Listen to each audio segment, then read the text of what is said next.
welcome back to the Ice Cream Parlor. I'm Heidi. And I'm Stefan. And today we have a special guest, Buddy Chambers, again. First virtual guest, and like you mentioned, who was earlier, our first physical guest too. So, we got to keep popping our cherry every stage of our podcast. So, welcome back. Hey, thanks guys for having me back. Yeah, this is very strange. This whole setup, but it's cool. It's interesting. Yeah. We got to make it work somehow. So. Yeah, I mean, we got our wine, we got guitars everywhere, and we can watch scary movies. It's like kind of perfect for us right now. Yeah, that's great. Like, I wish I had my wine, but I don't have it, so I'll just. Why don't you have wine? You don't day drink. I you know what's weird? During this whole thing, I've been strangely sober during the whole pandemic. I know, lame, you know what? right? Me too. It's so weird because Buddy and I always talk about how we're like the same person in another dimension. I also haven't, I only drink on the podcast, and even then lately it's been one glass of wine, and usually Stefan finishes it. So, but yeah, same thing. It's like, I mean, I could be shit-faced at home and sloppy, or I can be productive. So. Yeah, I guess I'm the opposite because I've been drinking a lot during the pandemic. Matter of fact, even today I figured I'd bring out the big glass and fill it all the way to the top. So nice. That is very nice. And I'm incredibly jealous. I'm just like, I should be drunk every day, but I'm like, I feel like people would expect me to be drunk every day. So I want to just do the opposite of their expectations and just be completely sober. Fair. Speaking of productive, you have a new project coming out.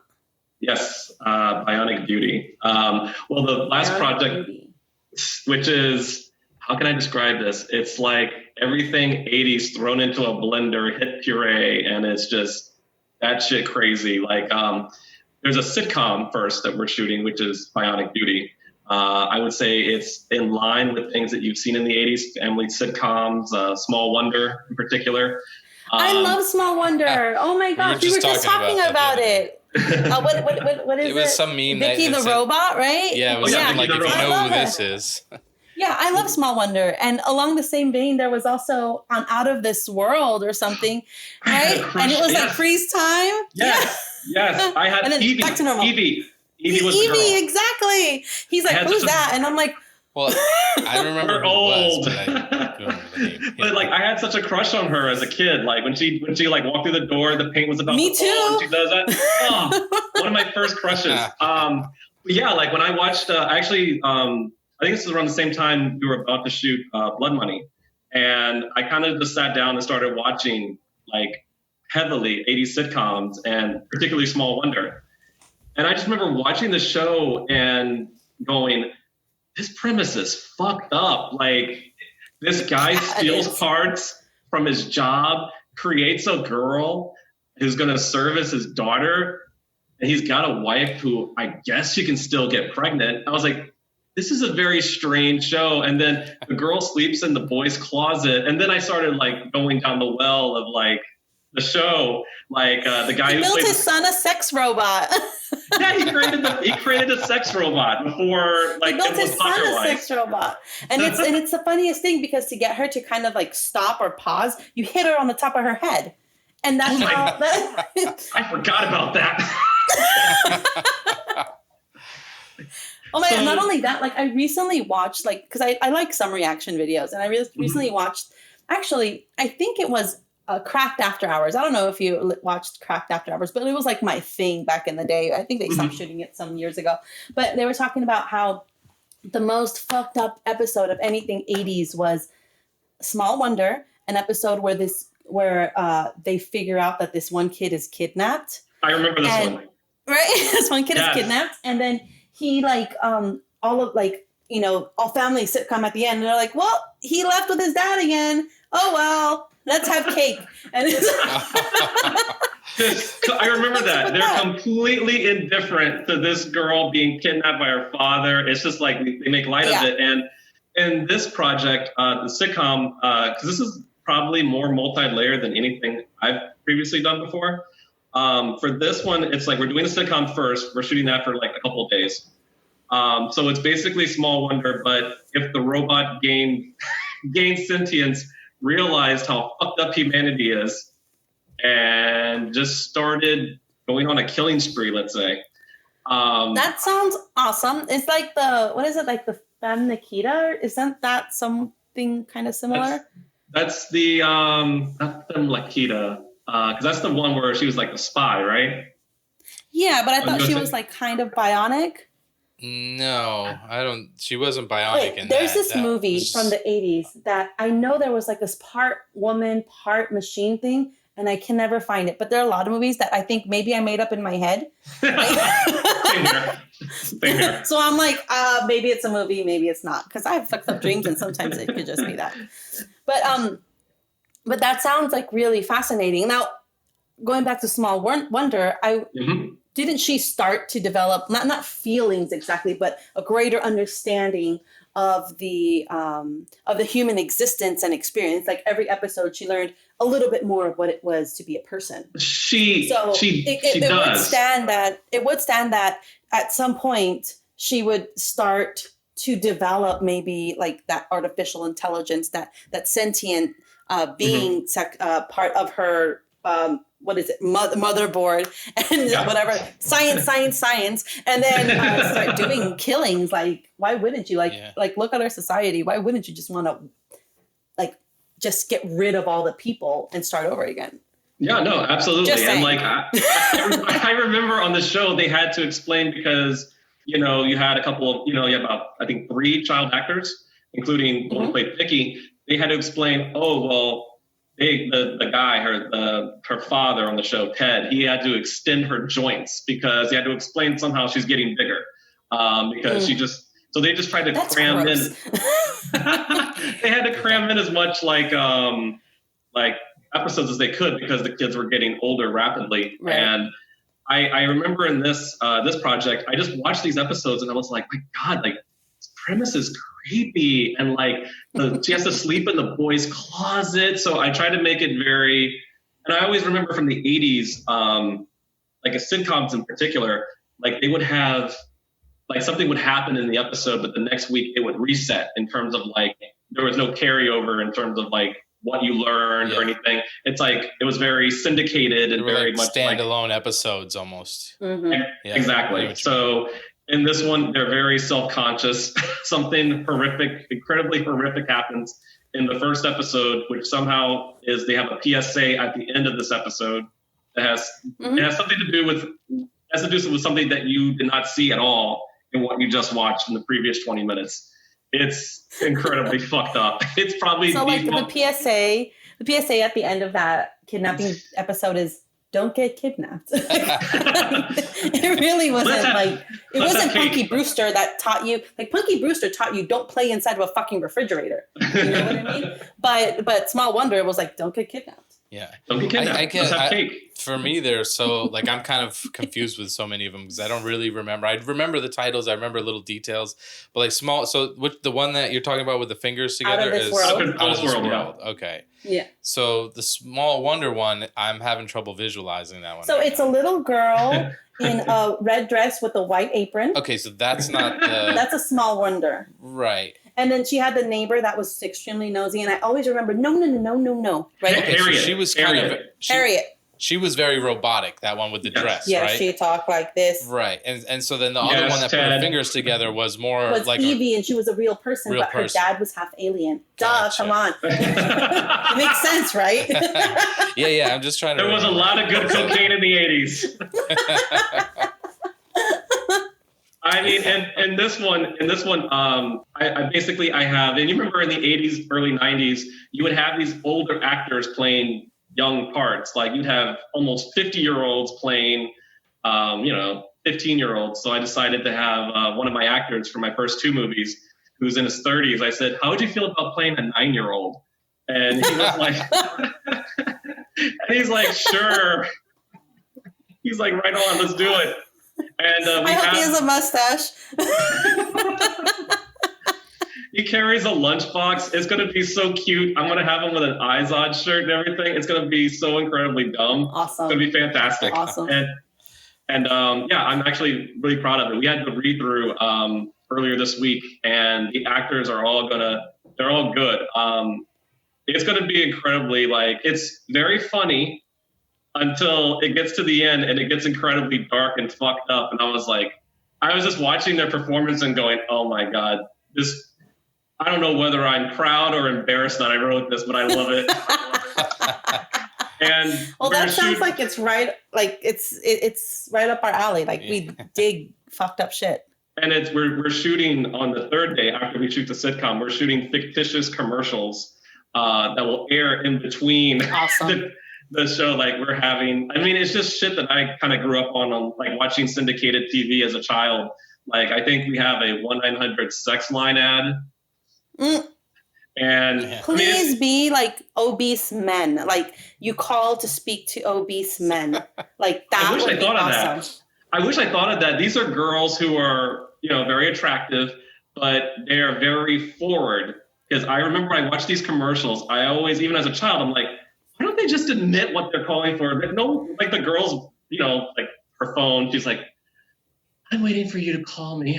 I'm like, no, you're not.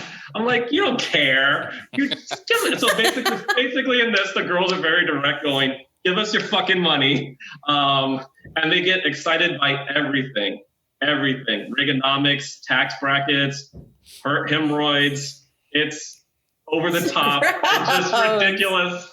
It's ridiculous. And we have that. We have a parody of a late night soap opera, a Dynasty, Dallas, Falcon Crest.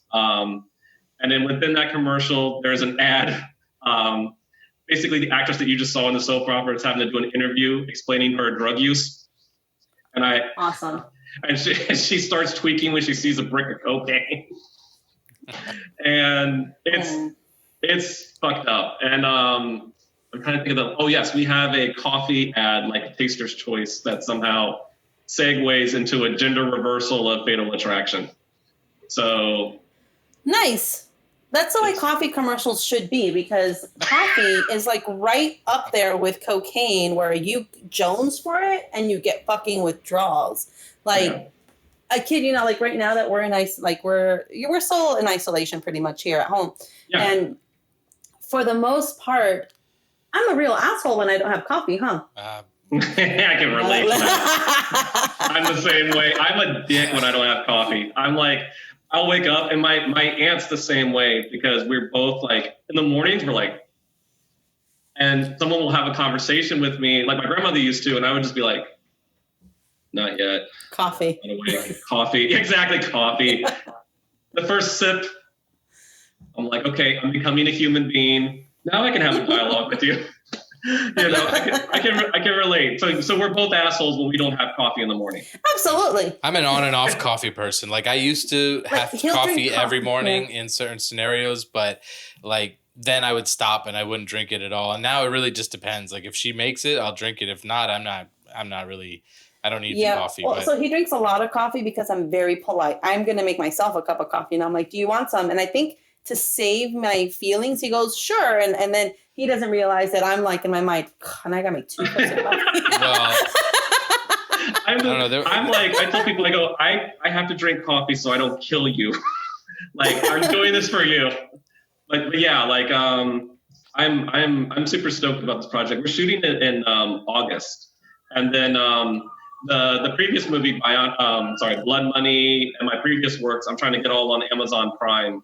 Awesome. The pandemic's kind of fucked everything up for just film production, just slightly. festivals. It's killed everything. But I'm gonna try to get everything on Prime. And for this project, I'm kind of thinking of it as a weird little pilot that I can shop around, because I kind of have an idea for where I want to take it. And then it's weird. It's you would think that everything's kind of slow because of the pandemic in a weird way, but I'm having to do this project, and then there's 2 other projects I want to do right after I'm done with this. One I'm working on with Nina from my last movie, Nina Soul. Okay, continue. I know, she's pretty awesome. We are working on a project called Violent Origami, which is basically a sequel to to Blood awesome. Money. And just the name alone, Violent Origami. It's weird. Yeah. It's just an action movie. Kind of picks up where her character let off, because initially I thought her character was going to die, and then I watched her act and perform, and I was like, I kind of came up with the story. Yeah, her performance was so good. I go, yeah, she gets a reprime. Oh, okay, what can I do? Oh, and then the story came together, and we're actually working together. We're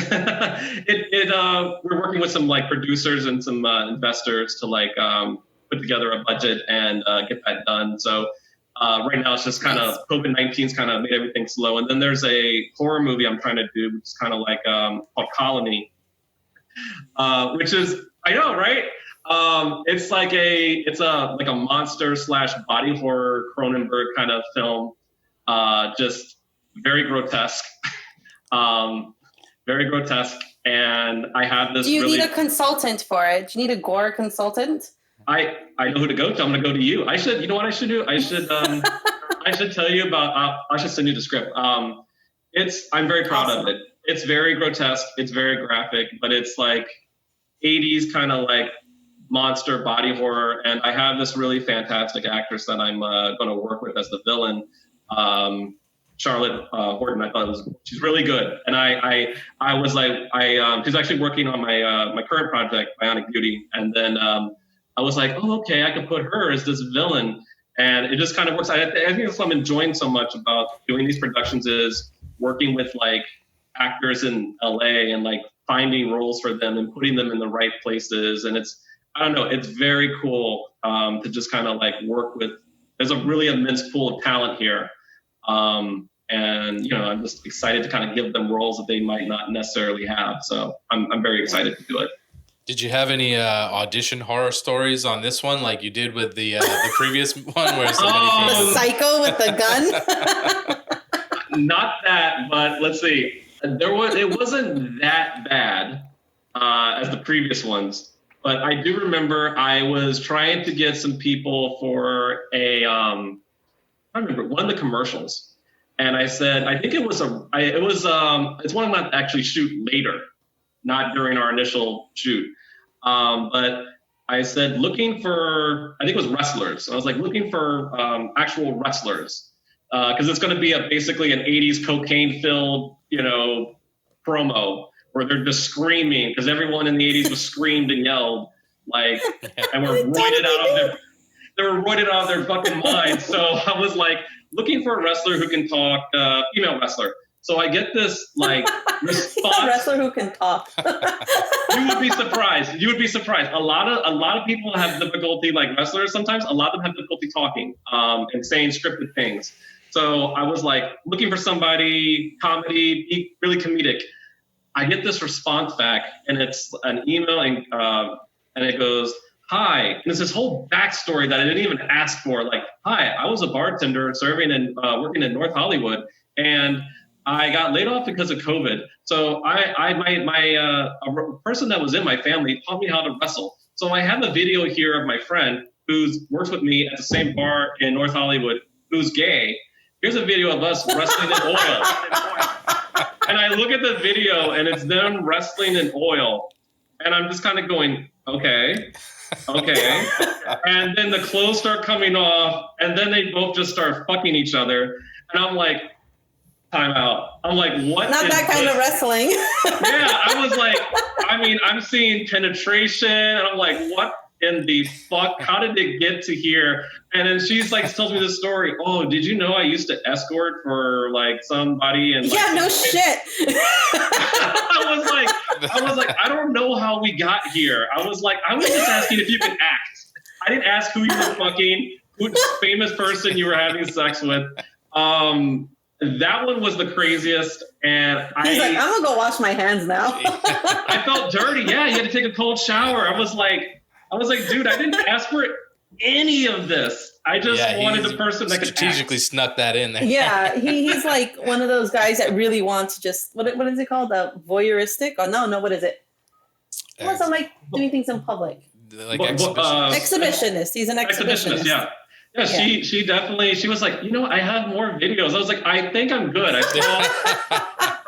I saw everything. I'm like, what else can you show me? Does he decapitate you? I've seen it all. Yeah. Can you regenerate your head? I don't know. Oh my God. It was pretty crazy. I was like, I think I still have it somewhere in my email box. I'm like, I go, what is this? It was not what I asked for. And I remember someone, and I guess for me, I think the other one that was not as crazy was this person I emailed. They kind of started tweaking when I asked them, like, hey, I put in the subject line the role that they submitted, the character. I'm trying to be as specific as possible because I understand actors, they submit for anything. And then I get this response like, who are you? What was this about? And I go, here's the part. This was the part you submitted for. Here's the URL that you submitted. Was this about the cult film, about the cult family? And I just kind of was like, okay, I think I'm okay. It was like this creepy shit that I used to see on like Ren and Stimpy or something, where it's like, are you with the FBI?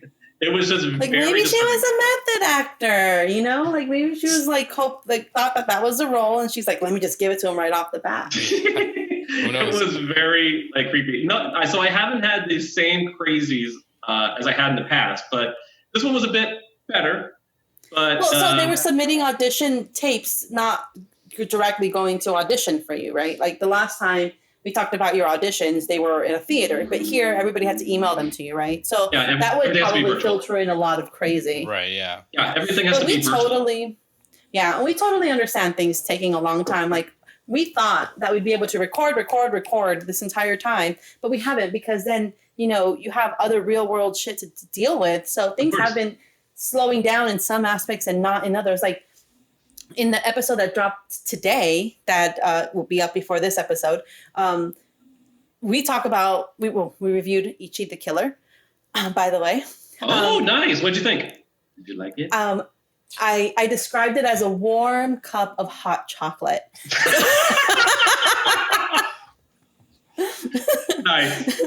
Nice. But we also talk about Stefan's album dropped like 2 weeks ago. Yeah. And it was like we had to reconfigure how he normally would, because normally it would end with him playing shows, right? But it was like ending with him going, all right, well, that was it. Like, because his album, but I'm like so proud of him. Like to this day, like I'm so happy that he got his album out. It's just you have to go through different avenues to do it. Like you couldn't go the classical way. So it's, in some ways, it's more accessible for people to be able to do that. But in other ways, it's also very hard for people who grew up understanding this is the way that you do it. Yeah. I suggest checking out that episode. I know, today, so you haven't had time for it, but we also talk about, I made him congratulatory pot brownies. So yeah, she surprised me. And he started eating them on the episode. So he's very loquacious on that episode. Nice. I love it. You said loquacious. I love it. She like surprised me. She's like, close your eyes. I'm like, what? What's this all about? He's like, no. And I'm like, close your fucking eyes. What are you talking about? She's like, yeah, I got a surprise for you. And then the thing is, all day long, she was cooking and making food. So I saw her. You see that I bake a lot, right? Brownies. Oh, yeah. And I'm thinking that she's just recycling the same brownies that she made. And I'm thinking, well, what? I saw you make these. What's going on here? And she's like, I made you pot brownies. I'm like, no. At first I was like, wait, did you put something smell else? I was like, wait, did you put weed in this? Smell the aroma. And then I did. I smelled it.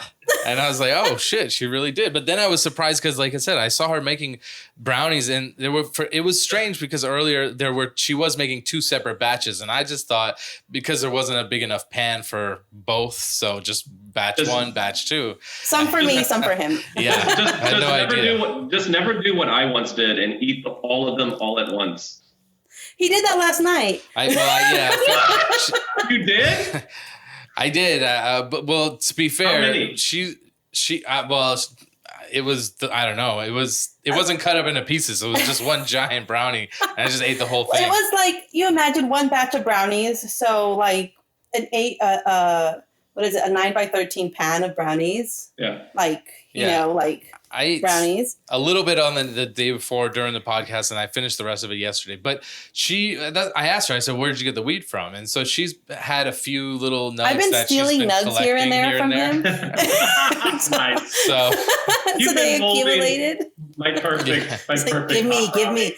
Like, he would notice if I took a bunch of nugs at once, but he wouldn't notice if I took a few here and there. To be fair, again, like, I don't think it was like a really heavy dude. Not to say that they weren't good. They were still good, and I still felt really nice on them, but they weren't. That's why I ate the whole half of it yesterday, because I wanted to make sure that at least I didn't have enough. They were like microdose pot brownies, basically. I once had 8 that was given to me by a friend, and they were like, "Here's some brownies." They're or muffins. Sorry, they were muffins, and I was really hungry. I didn't eat that day, so I was like, "Sure." And they're like, "Where's the muffins?" They're like, I was like, "Oh, I ate them. I was really hungry." They're like, "You dumbass!" I was like, "It's late. Like, you ate 8 of them?" I was like, "Yeah, I was just really starved and I wanted to eat." And she's like, "He's a growing boy." Exactly. I had needs, and I was like, okay. I was just like, okay. And she goes, "You're gonna be high as fuck, like, in just no time." So I thought I was hot shit, and I was like, "Nah, I'm good. And then we were doing karaoke, and it hit me like instantly, and I was like, "Oh fuck!" And I couldn't see shit. I was like, I have to go to the bathroom. I go to the bathroom. I'm in there literally for 30 minutes because I forgot how to pee. And I'm just standing over the toilet going, "How do I do this? It's so easy."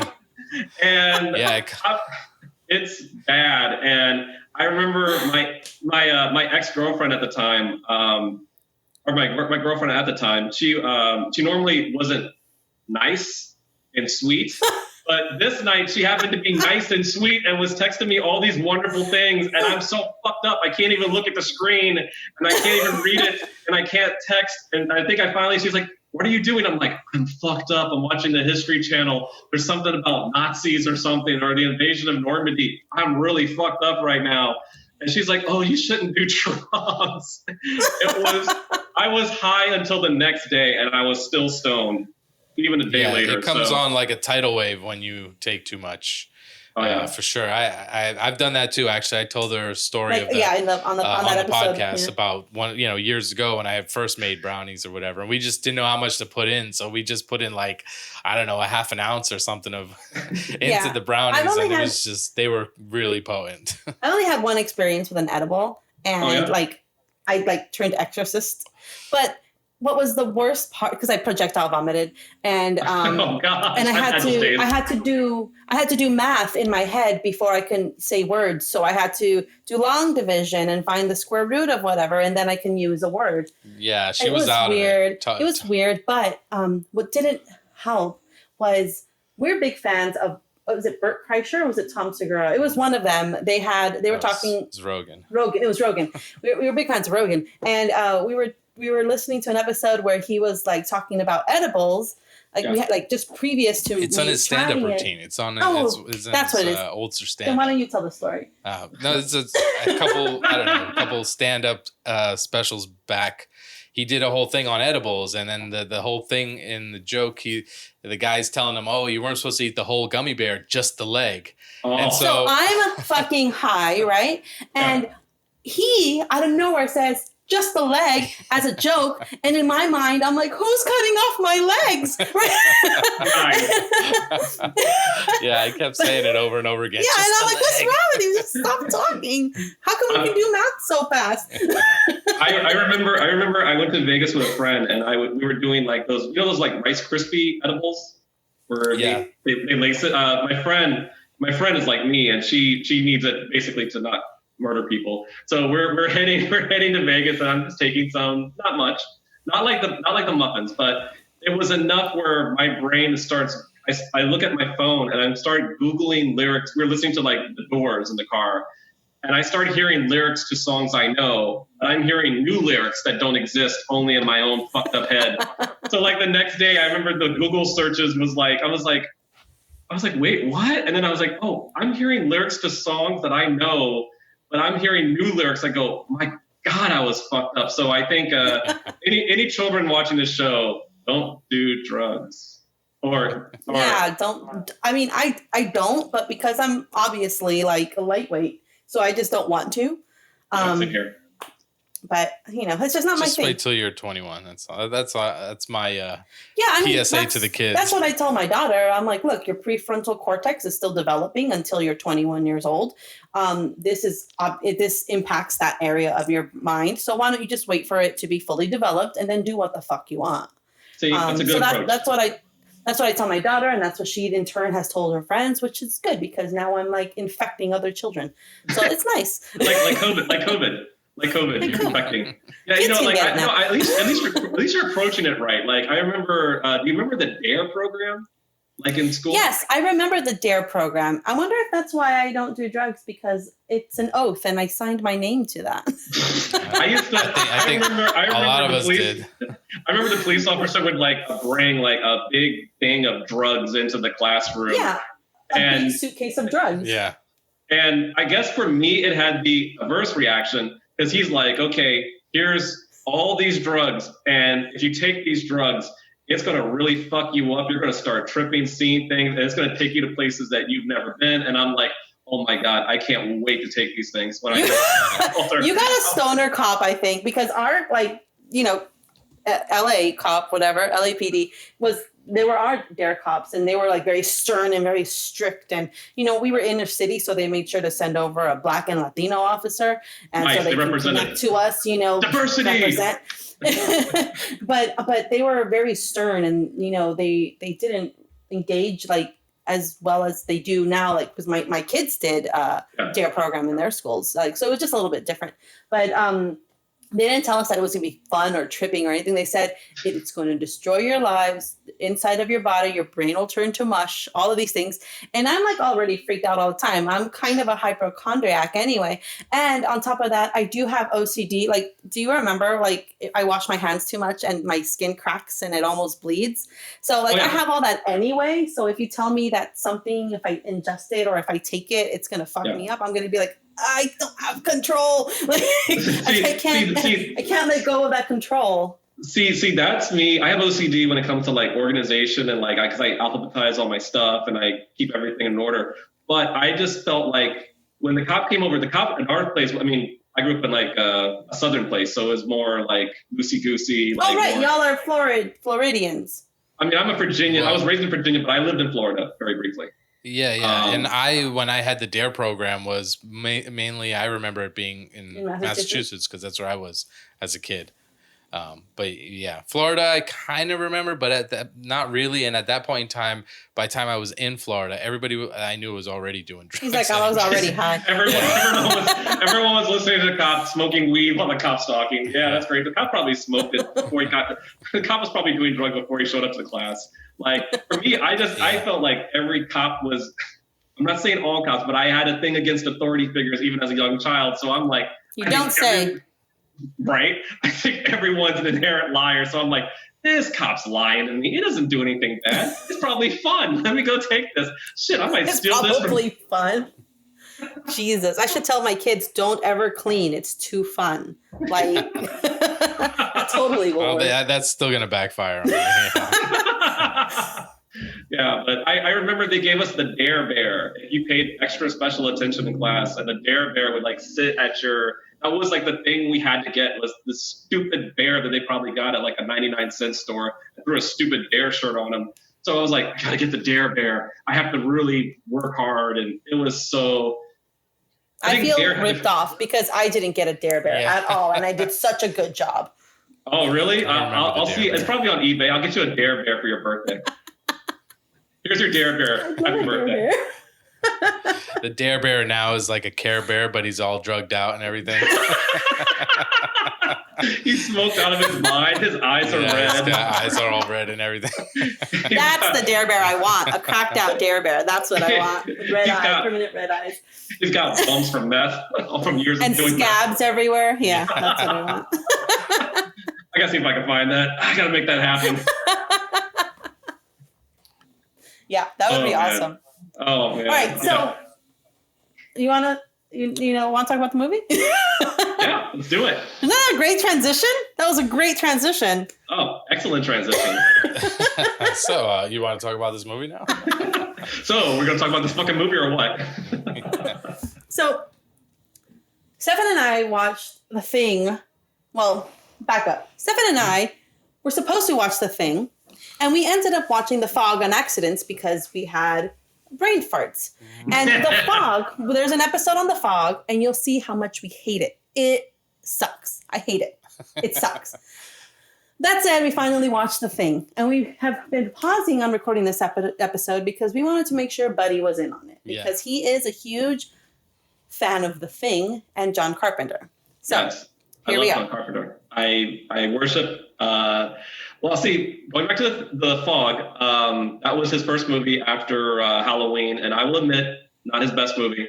I do like the atmosphere. I like the music, but I agree. Not his best film, but yeah, I love John Carpenter movies. I think he one of the best filmmakers ever. I know with certain things I do, I try to emulate or pay homage to things he's done, and I think The Thing might be my personal favorite movie he's done. I actually met John Carpenter once in LA. Of course you did. I'm a nerd. I was like, look, my thing is you got to meet your heroes. Well, you camped out in front of his house. I can't confirm nor deny that. No, it was at Barnes & Noble. And this is, to me, a great example of why behind every great man is an even greater woman. We're at the signing, and John's cool as shit, a nice guy, but he is a bit, old school. So it comes off a certain way where people might think it's surly, but it's not really. It's just how he is. I think he's a little surly, just naturally surly, right? Like you can be naturally surly, and that's okay. I'm surly. You're naturally surly. But I met him, and then I was in line, and I was watching somebody else. They bring a copy of the Fog remake CD to him. They bring it to him, and they give it to him to sign, and he's just like, "Why are you giving me this shit? I had nothing to do with this movie." And his wife, Sandy King Carpenter, is like, "No, John, you were actually the executive producer of that." And he's like, "I was?" And he goes, I guess I'll sign it, sure. And she's like, yeah. She goes, it's fine. He forgets sometimes. She's basically who runs his business and his empire. And I'm like, oh, yes, this is why she's in charge, because she knows everything. And I was like, I just kind of watched it and went, thank God he has his wife. Yeah, he was probably trying to forget that movie, the remake and the original, both. Yeah. He's like, what? He's like, what's this all about? I had nothing to do with this. No, dude, you did it in the 80s. I don't want to mention that. But he's like, I had nothing to do with that movie. Look at my he's eyes. like winking at her and everything, like, shut up already. Ixnay on Og Fay. Well, so you're a big fan of John Carpenter, and you're a big fan of Tarantino. He is like the biggest Tarantino fan. And I found in doing some research for this movie that Tarantino took a lot of the elements of his movie of John Carpenter's The Thing and added it to his other movies. Coincidentally, that's what you pointed out while we were watching it, The Hateful Eight. Yeah. Yes. But then there was another one. Which other one was it? Reservoir Dogs as well. So there were a lot of elements that he put in both of those because he too is also a fan of The Thing, which is also John Carpenter's favorite film of his own. Yes. So I found that really interesting. Yeah, I mean, even in The Hateful Eight, that whole sequence when they go to Minnie's shack feels like The Thing, in this winter setting. And when I forget who the character is at this point, but I remember when someone was going to an outhouse or something, you hear the that's what music. Stefan was saying. Mm-hmm. Yeah. So that eerie music, they're like having to put the posts up during the like to get to the outhouse, and they have that same kind of like chain, like whatever, like that, the tethers. Yeah, the tethers that they put. It's kind of the same deal. Mm-hmm. I don't know. I just happened. I saw it. I was like, oh, that definitely reminds me of The Hateful Eight, and then obviously Kurt Russell's in it too. So Yeah, Papazote Kurt Russell, because let me tell you, Kurt Russell in his prime, holy shit. Even Kurt Russell in Death Proof, like, hello, yes, I live over here, come over, like. Yeah, I mean, it's still, he's got, like, even in Death Proof, which is essentially a slasher film, instead of a knife, it's a car. Yeah, he's got incredible swag as Stuntman Mike, you know, just the things he says. Why do they call him Stuntman Mike? He's a stuntman. Yeah. You know, he's a stuntman. Like Stuntman Mike. Like even in that scene, like even as that character, he's phenomenal. And like my first experience with Kurt Russell, I would like to think that it's Big Trouble in Little China, but realistically, it probably was Overboard with Goldie Hawn. Have you seen that movie? No. When he falls, Goldie Hawn character is like the rich lady. She falls overboard. He saved her, but she has amnesia, so he pretends she's his wife, which is totally like fucked up if you think about it. But it was a cute movie in the 80s. Yeah, I don't remember that one. I think my first Kurt Russell movie was Tango and Cash. Tango and Cash. Mm-hmm. I have that. Yeah. It's Stallone and Kurt Russell. And I don't think you've seen it. I don't think I've seen that. But I do know, like, Big Trouble in Little China is one of my all-time favorite movies just in general. Like, I love that fucking movie. Think about how different that movie is, because everyone went into that movie. And I think there's a reason why a lot of John Carpenter movies, kind of, except for Halloween and maybe They Live, I think Assault on Precinct 13, I think made money. I think Escape from New York made money. But he had a long stretch of movies that were considered financial failures, including The Thing, which we're about to discuss. But didn't they let him out of his contract? Pardon? Didn't they let him out of his contract because the movies didn't make money? Well, he was going to do, that is correct, because he was going to do Firestarter, but The Thing flopped.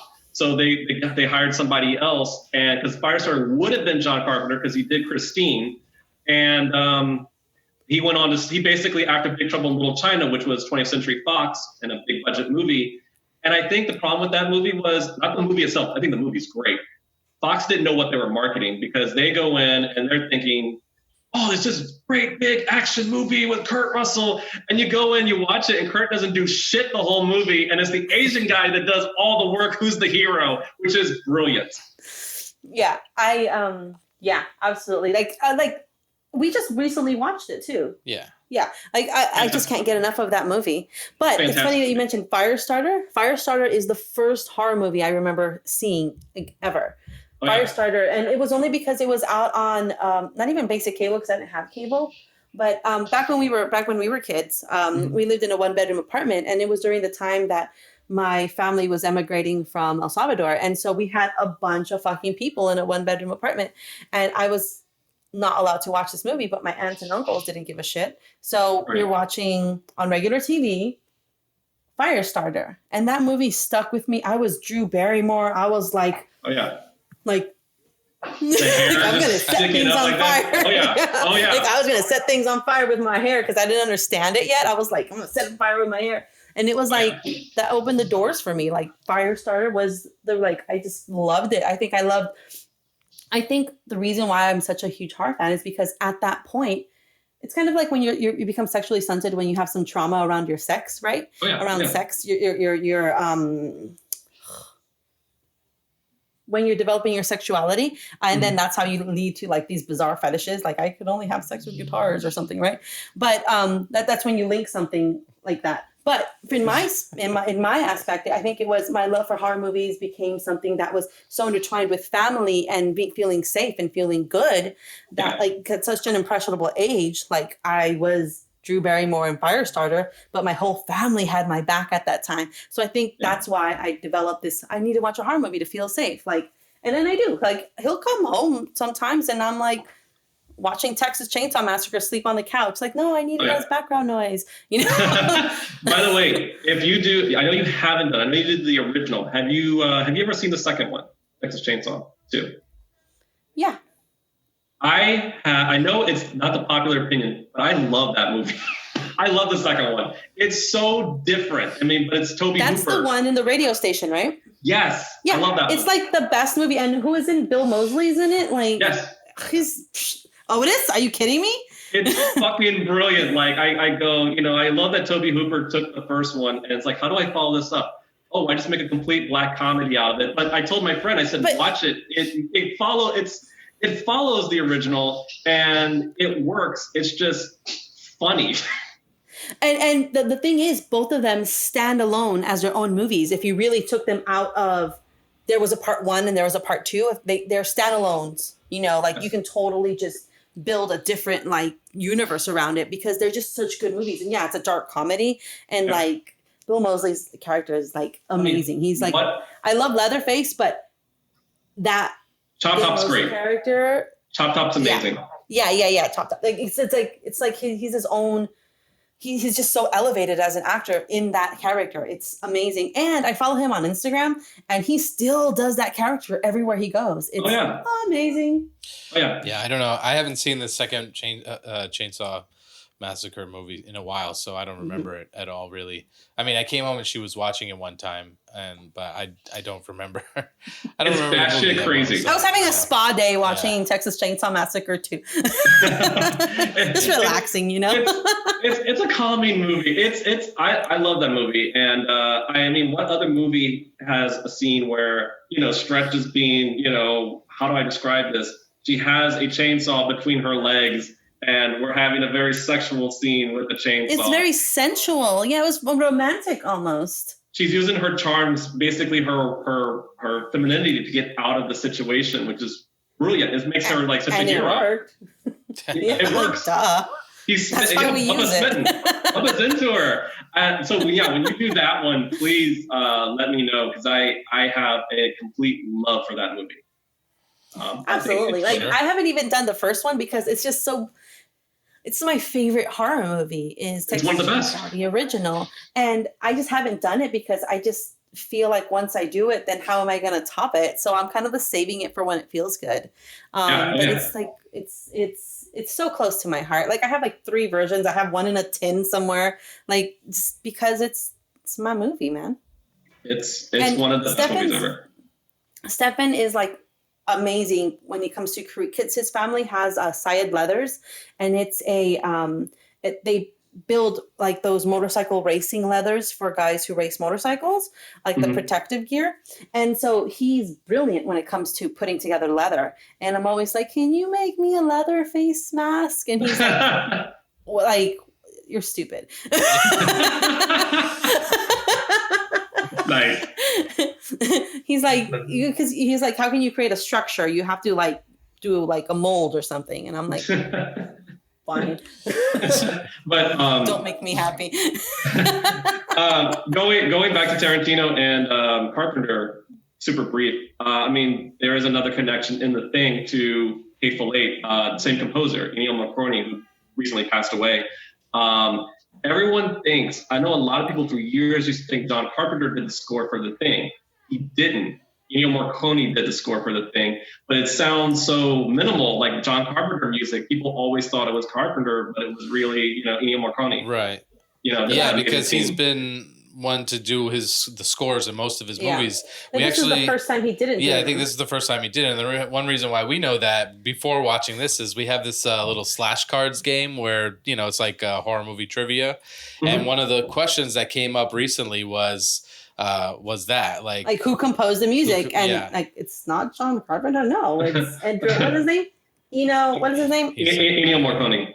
Yeah. And I'm like, how the hell am I supposed to know that? And then watching the movie, you're like, oh, that's how I'm supposed to know that. Like, then there's a few things. Like, we actually wanted to play slash cards with you, but we completely forgot. Yeah, it's not really that. But we completely forgot. But it also, one of the questions is Bonin, the special effects guy.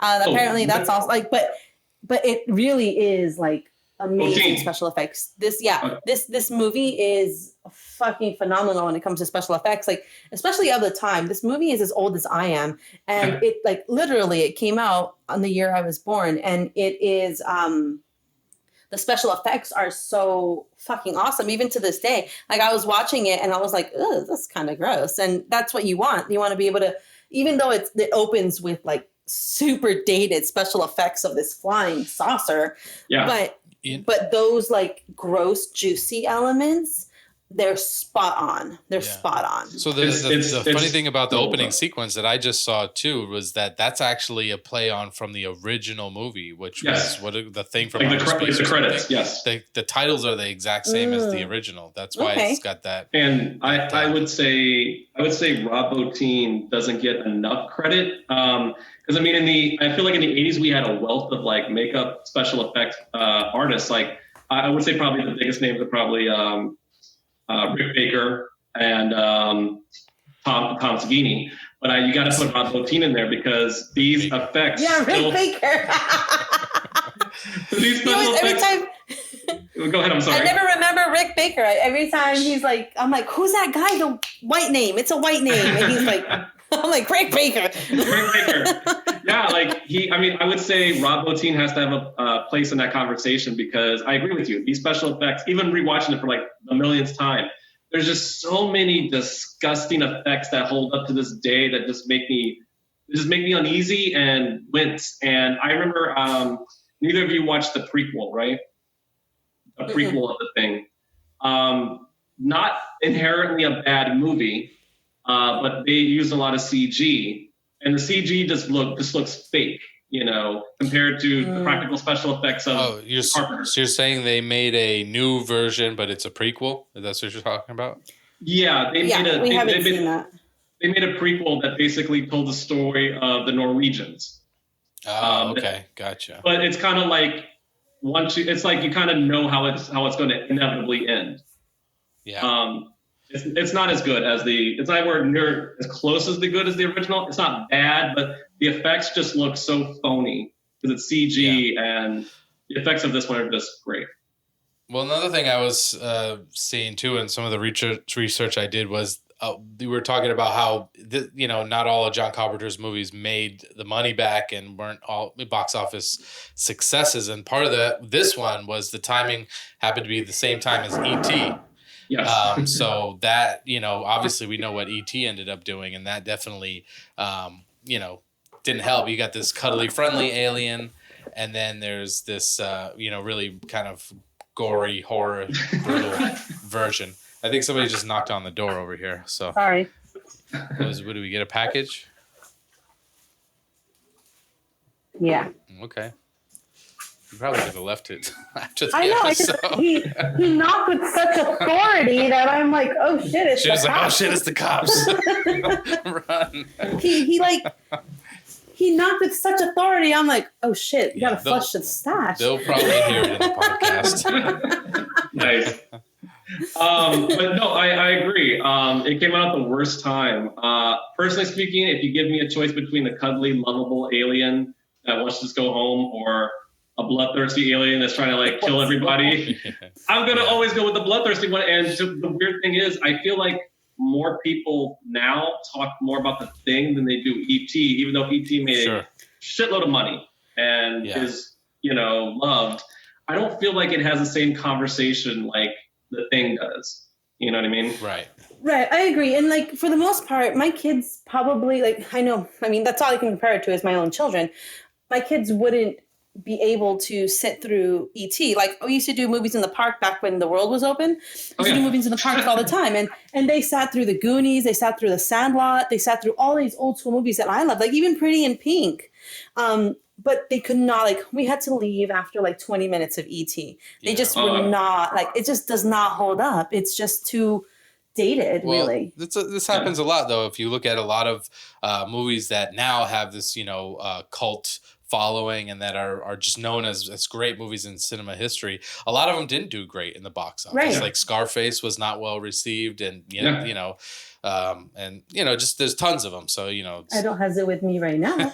a lot of movies that are revered now were just flops at the box office because which it just reason. Sort of also goes to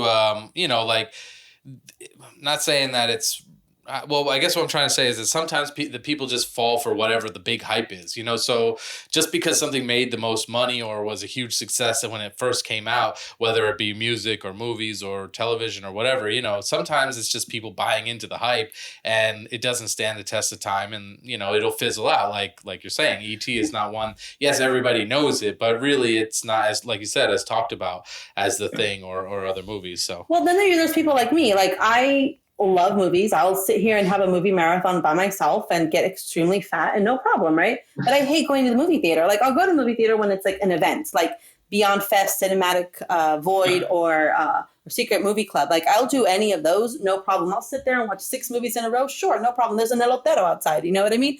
Yeah. But if you tell me go to a movie theater just for the movie theater, like, except for like when they have like one-offs, like they played The Princess Bride recently, and I was, you know, things like that. But I'm not I'm not going to go to a movie theater and be uncomfortable. Like, I'm going to sit here in my stretchy pants and watch the same movie over and over again until I like to absorb everything. And also, I kind of can't hear that well, even if it's a loud-ass movie theater. I feel like I'm going to miss something because I'm so used to always having subtitles on everything because I have this ear blowout thing that happened to me a couple of years ago. Do you apply subtitles to your movies and TV shows? I do as well. So yeah, I do it all the time. And initially, before my hearing started having an issue, initially it was because I was like, well, the kids are watching TV. I want them to learn to read at the same time.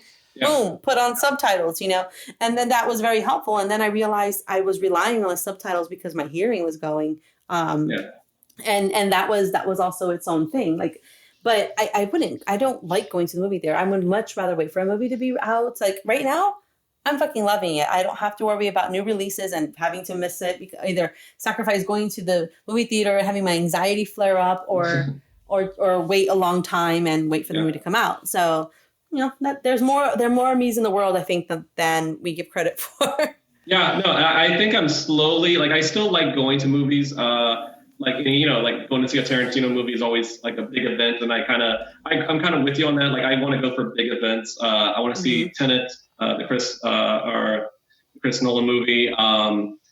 You know, of course, Marvel. But yeah, I kind of like being able to sit at my home, watch it at my leisure, pop open some subtitles, like, and just like have a good time and chill and not have to worry about, like, you know, the person next to me, or, you know, oh God, I gotta pee. God, I'm gonna miss some parts of this movie. You know, like, if you can just pause it, go pee, come back, you haven't missed anything. So I agree with you. It's and I think weirdly enough, I think movies are slowly getting transitioned where basically people are going to start having that option. Like, I don't think theaters are going to be erased, obviously, but I do think this pandemic has kind of shown people there is a different way to show movies and watch movies.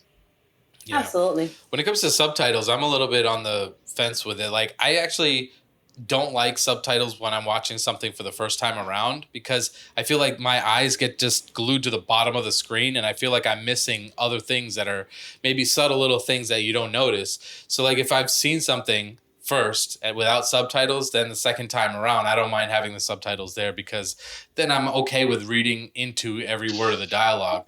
But, like, I feel like I just focus on the bottom of the screen more so, because that's where the words are, as opposed to, like, looking into the actor's eyes and their face and the behind them or whatever. I don't know. So for me, it just seems to be a little bit distracting. I know, like, it helps you to understand what's being said. And there are many times where I've watched movies and TV where without subtitles, where I'm like, I don't even know what they were talking about there. But I was trying to get, you know, the whole picture made more sense to me. And then, like, I'll go back and watch something again with subtitles, and then maybe I'll catch the dialogue better the second time.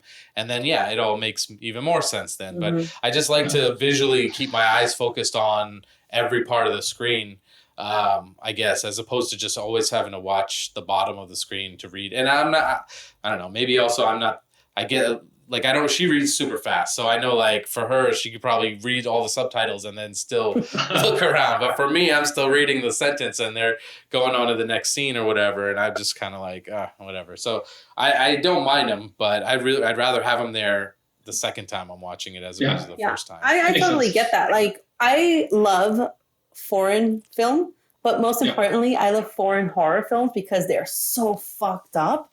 Like, I love it. They're deliciously evil. And I get really fucked up because I have to turn off my regular subtitles or the closed captions so that I can watch the subtitles because it's in a different language. And then suddenly I'm like, somebody switches over to English and I'm like, oh, fuck, what did they just say? And I'm like, I can't even understand English. I just finished, La Casa de Papel, Money Heist. And I watched it a little bit in English subbed. And it's not bad. But then a friend of mine who's Mexican was like, dude, like you're watching the show wrong. Just watch it all in Spanish with subtitles. And I said, okay. So much better. Like the language is just much more elegant. The emotions more like raw. I felt like that, and I'm watching it going, what was I thinking? Like the English sub it's okay, but it's not as emotional. Like there's a certain elegance to the language. So I try to not watch it subbed if I can. I just try to dubbed. I just try to watch the subtitles and watch it in its its original language. There's a certain elegance to the language. Sure. Absolutely. Yeah, that's what when I was first introducing her to the movie Martyrs, which is a French movie, we only were able to find it like in a dubbed version. I was like, no, we can't watch it this way. He's like, you're not allowed. We gotta go find the original French version before we watch the dubbed version. It does, it's one of those things. It makes it feel like a old kung fu movie, which is more funny and hilarious. I think it takes away from just having the overdubbed voices or whatever. So so like when I watched High Tension, I introduced him to High Tension, and it was the same thing as when we watched the dubbed version. We're like, it just tastes weird. Like it tastes like when you bite into aluminum foil. It's just not good.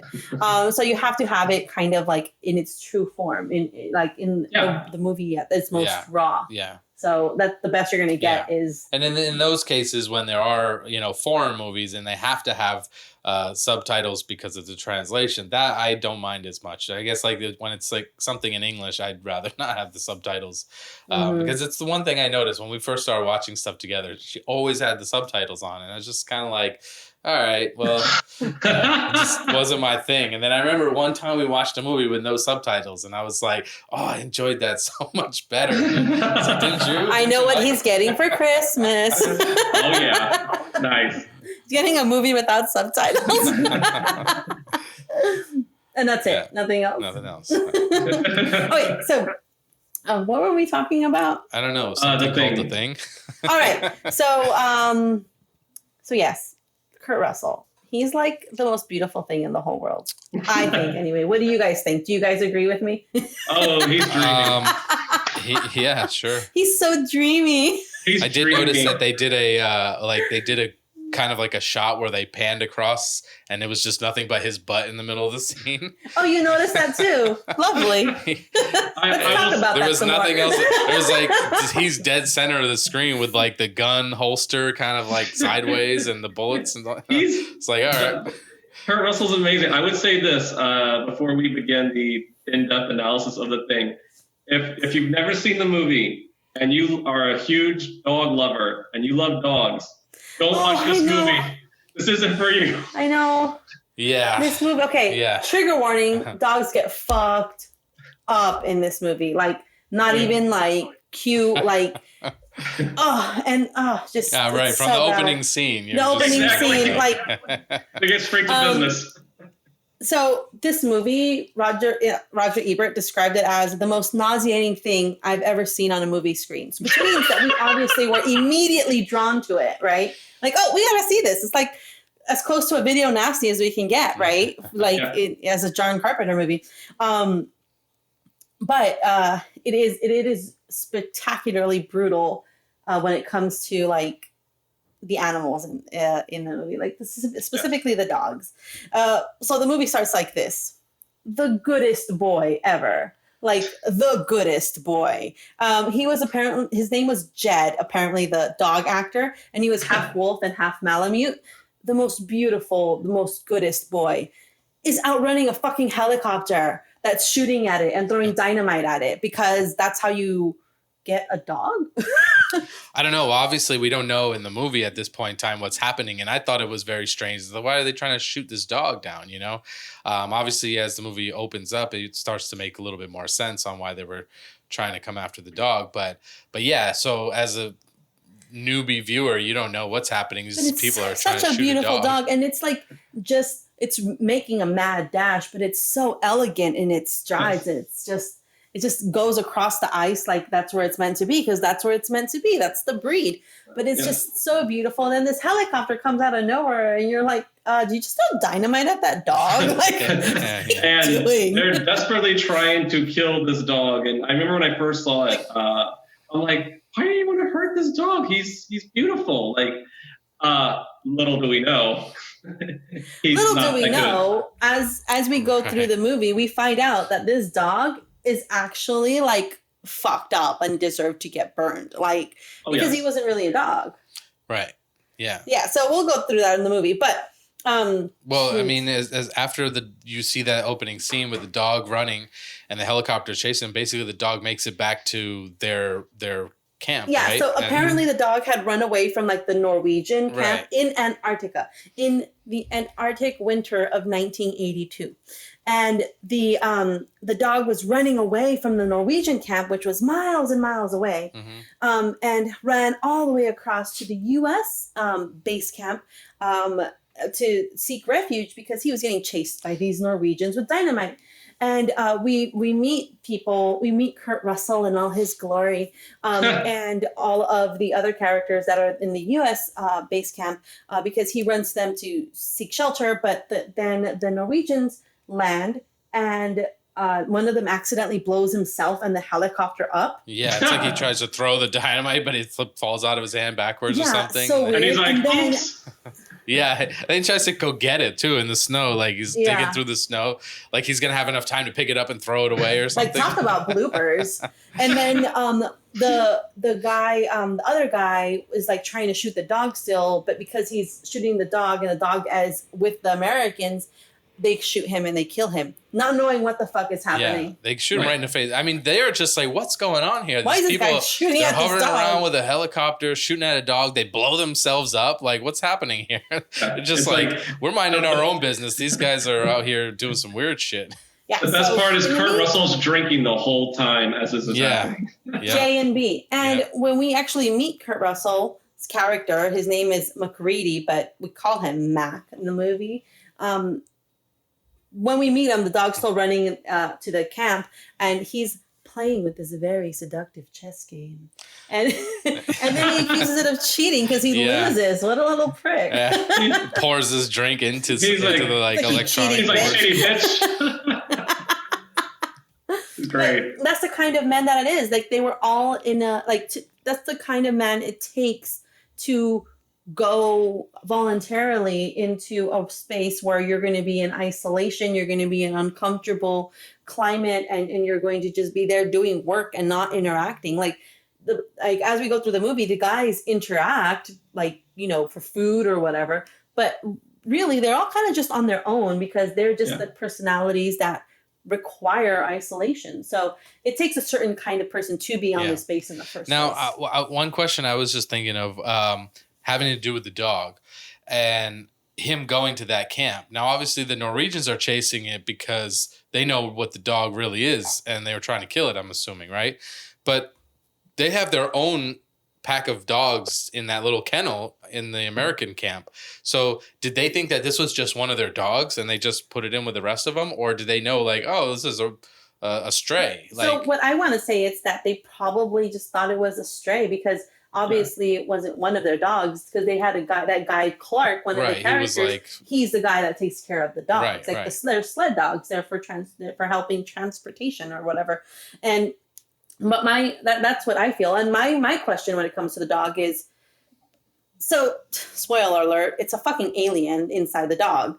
But did the dog alien part of it know, like, was there like a homing device kind of? It's like there's people that way, or he just happened to run into them? Are there base camps everywhere? Like, what's going on? So that was mostly my question is, did he know that they were there, or did he just happen to get lucky that there was somebody there? And if that's the case, are there just camps everywhere? Because what that means is that potentially there could have been 2 dogs, and what's happening in one camp might also happen in another camp. Sure. I don't think there were too many camps because they couldn't get anybody on the radio for right. And so once they shoot that guy, right, they try to radio for somebody, and we meet Windows, and he's named Windows because he wears Windows. He wears glasses. So you have a Mac and you have a Windows. Yeah. Did they have Mac and Windows? Mac and Windows, nice. Yeah. But when did but Windows wasn't Windows in 1982, you don't remember Oregon was it? Trail? But they didn't call it Windows, did they? Do you know when Windows came out? I was born. I was 0 years old. I don't remember if they called it Windows back then. I don't remember. I mean, we all know that Mac and Macintosh probably was around IBM computers, but I'm wondering, when did the first version of Windows now come out? Because it's almost foreshadowing the future to have a Mac and a Windows in this, movie. Someone watched I don't think Windows was around. Someone watched the thing. We answered it. Yeah. We were helping my mom move out of her house, and Stefan was laughing because he's like, why does she have a book about Windows 95 on her coffee table? I'm like, most immigrants are hoarders in some way. My mom collects things. Yeah, I see. Things. I noticed that. Yeah. I can relate. My grandmother collected everything. I relate to that. My grandmother had everything, like almost to the point where it was a fire hazard. So, well, my grandma did too. Like, I remember my mom bought my grandma a house in Palm Springs, and we would go over there. And when we first moved her in, we're like, keep it clean, because we knew her hoarding tendencies. And then finally, like out of nowhere, there was just one room dedicated to mountains of clothes. And we're like, you can literally go sledding in this bedroom because there's all these clothes. And we're just like, yeah, it's past the point of no return. Just forget it. Let's just move. Nice. No, that's just how it was. Okay, so they couldn't get anybody on the radio. We meet Windows. We meet a few of the other characters. But specifically, because, they have to figure out why these Norwegians were chasing after this dog and why this dog was running away. They figured we have to go and check what's going on. We have to at least tell them that their guys are dead, right? So Mac and Doc. I just looked it up, by the way. Windows' first operating system wasn't released until 1985. So this was 3 years before Windows was ever even a thing. They watched the thing. John Carpenter. So impactful. John Carpenter created technology as we know it. And I think the man needs a cut of the money. Hey, that man. And because we made the connection, we all should get a cut as well. Yes, we should. Yes. Finder's fee. Yeah, we get a finder's fee. Come on, John. So Doc, who's the doctor, and Mac, they fly in hazardous conditions over to the Norwegians camp, and it's burnt the fuck down. And it's like the dog had to run a far ways because they had to take a helicopter to find it. Oh, yeah. Absolutely. They were... Yeah, I mean, it was. They would have known like, too. He didn't if go they for were a jog, is what I'm saying. They obviously had to fly a helicopter to get there. So So and he didn't want to do it. He was just like the weather inclements were just too much, and he was hesitant to even going. Right. So, but when they get there, it's burnt. It's like burned up. Yeah. Like things had been burnt and charred. Everything was charred. There was still a structure there, but the structure was like crumbling and such. And as they're exploring, as we're exploring with them, as they're exploring the space, there's all of these things that kind of just leave you unsettled. Like there's it's like Jack Torrance had visit because there was an axe to a door that was just stuck into it. There was there was a dead body, and Doc starts picking up their newspaper, their research papers and stuff because he thought maybe that'd be important. But then what they do find is at their, I guess, basement of their camp, there's this thing that they had unearthed, and it looked like a huge capsule, like a tomb almost. It was just this big rectangle, kind of like a casket. And they're like, well, whatever they dug up, right? And then they're heading back, and as they're leaving, they see something on the to the side, and it's like a burnt person-ish, like a humanoid of sorts. Like it's maybe a person, maybe it's not, has human-like characteristics, but it's like gross, and it has like a split face kind of thing. And and they're like, well, let's take it back to the camp. Yeah. And there's like an obscene amount of KY jelly used throughout this movie, similar to Alien. Like they just made everything look super juicy with this KY jelly. Yes. Yeah, similar to Alien, though. I was noticing this too, that because we did that movie with you as well. It's kind of a little bit of a similar setup where you've got a research team. Instead of a cat, they've got dogs. And there's kind of the typical same roles that people are sort of playing. Obviously, they're not in outer space, but I don't know. I just thought I was putting the connection together. I was like, this is very close. Kind of like I told you in the Alien episode. Aliens is like Jaws in space. Yeah. The Thing is like Alien in the Antarctic. Yes. And it's all pretty cool anyway. Yeah, there's nothing wrong with there's nothing wrong with it at all. There's just some like it draws you in. Like but what I like about this movie is not just here's a story, deal with it. It's here's the story and also this and then also this, and it just it keeps building up until it crescendos, right? Did I just use a musical term? Mm-hmm. Yes, you did. Look at me, I'm musical. But it does carry throughout that suspense that you feel in Alien. Like even before anything happens with Alien, you're kind of like, shit, what's around that corner?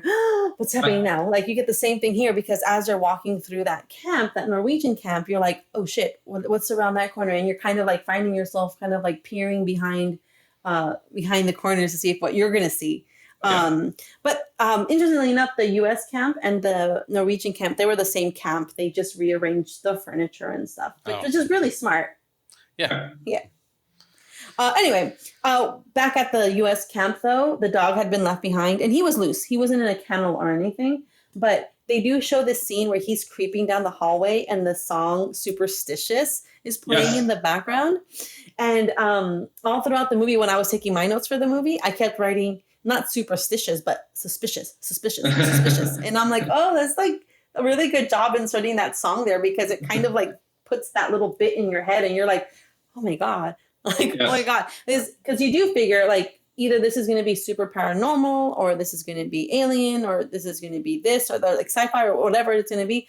But you're kind of like superstitious. And then like the analytical part of you goes, did they create bad luck somehow? Like, what did they bring on themselves? And, I thought it was a pretty cool thing.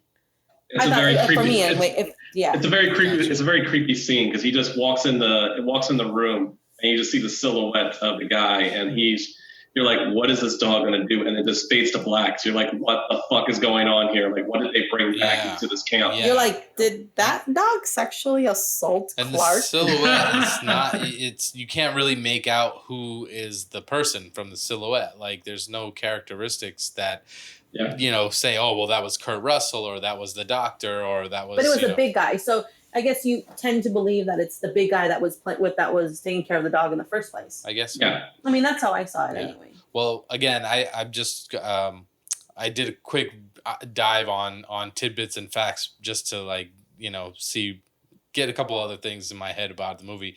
And John Carpenter specifically used a different person than any of the actors, so that way not to give off the silhouette of any of the actors. Oh, that's interesting. Yeah.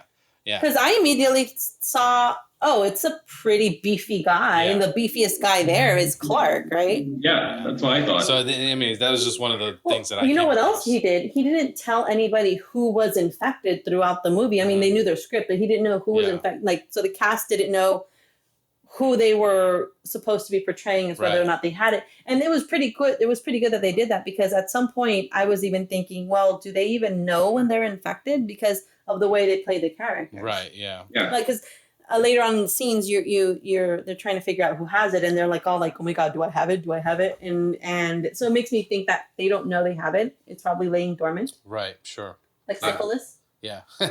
Yeah. Those are part of the techniques and stuff that I think that make John Carpenter a good director. It's the well thought out,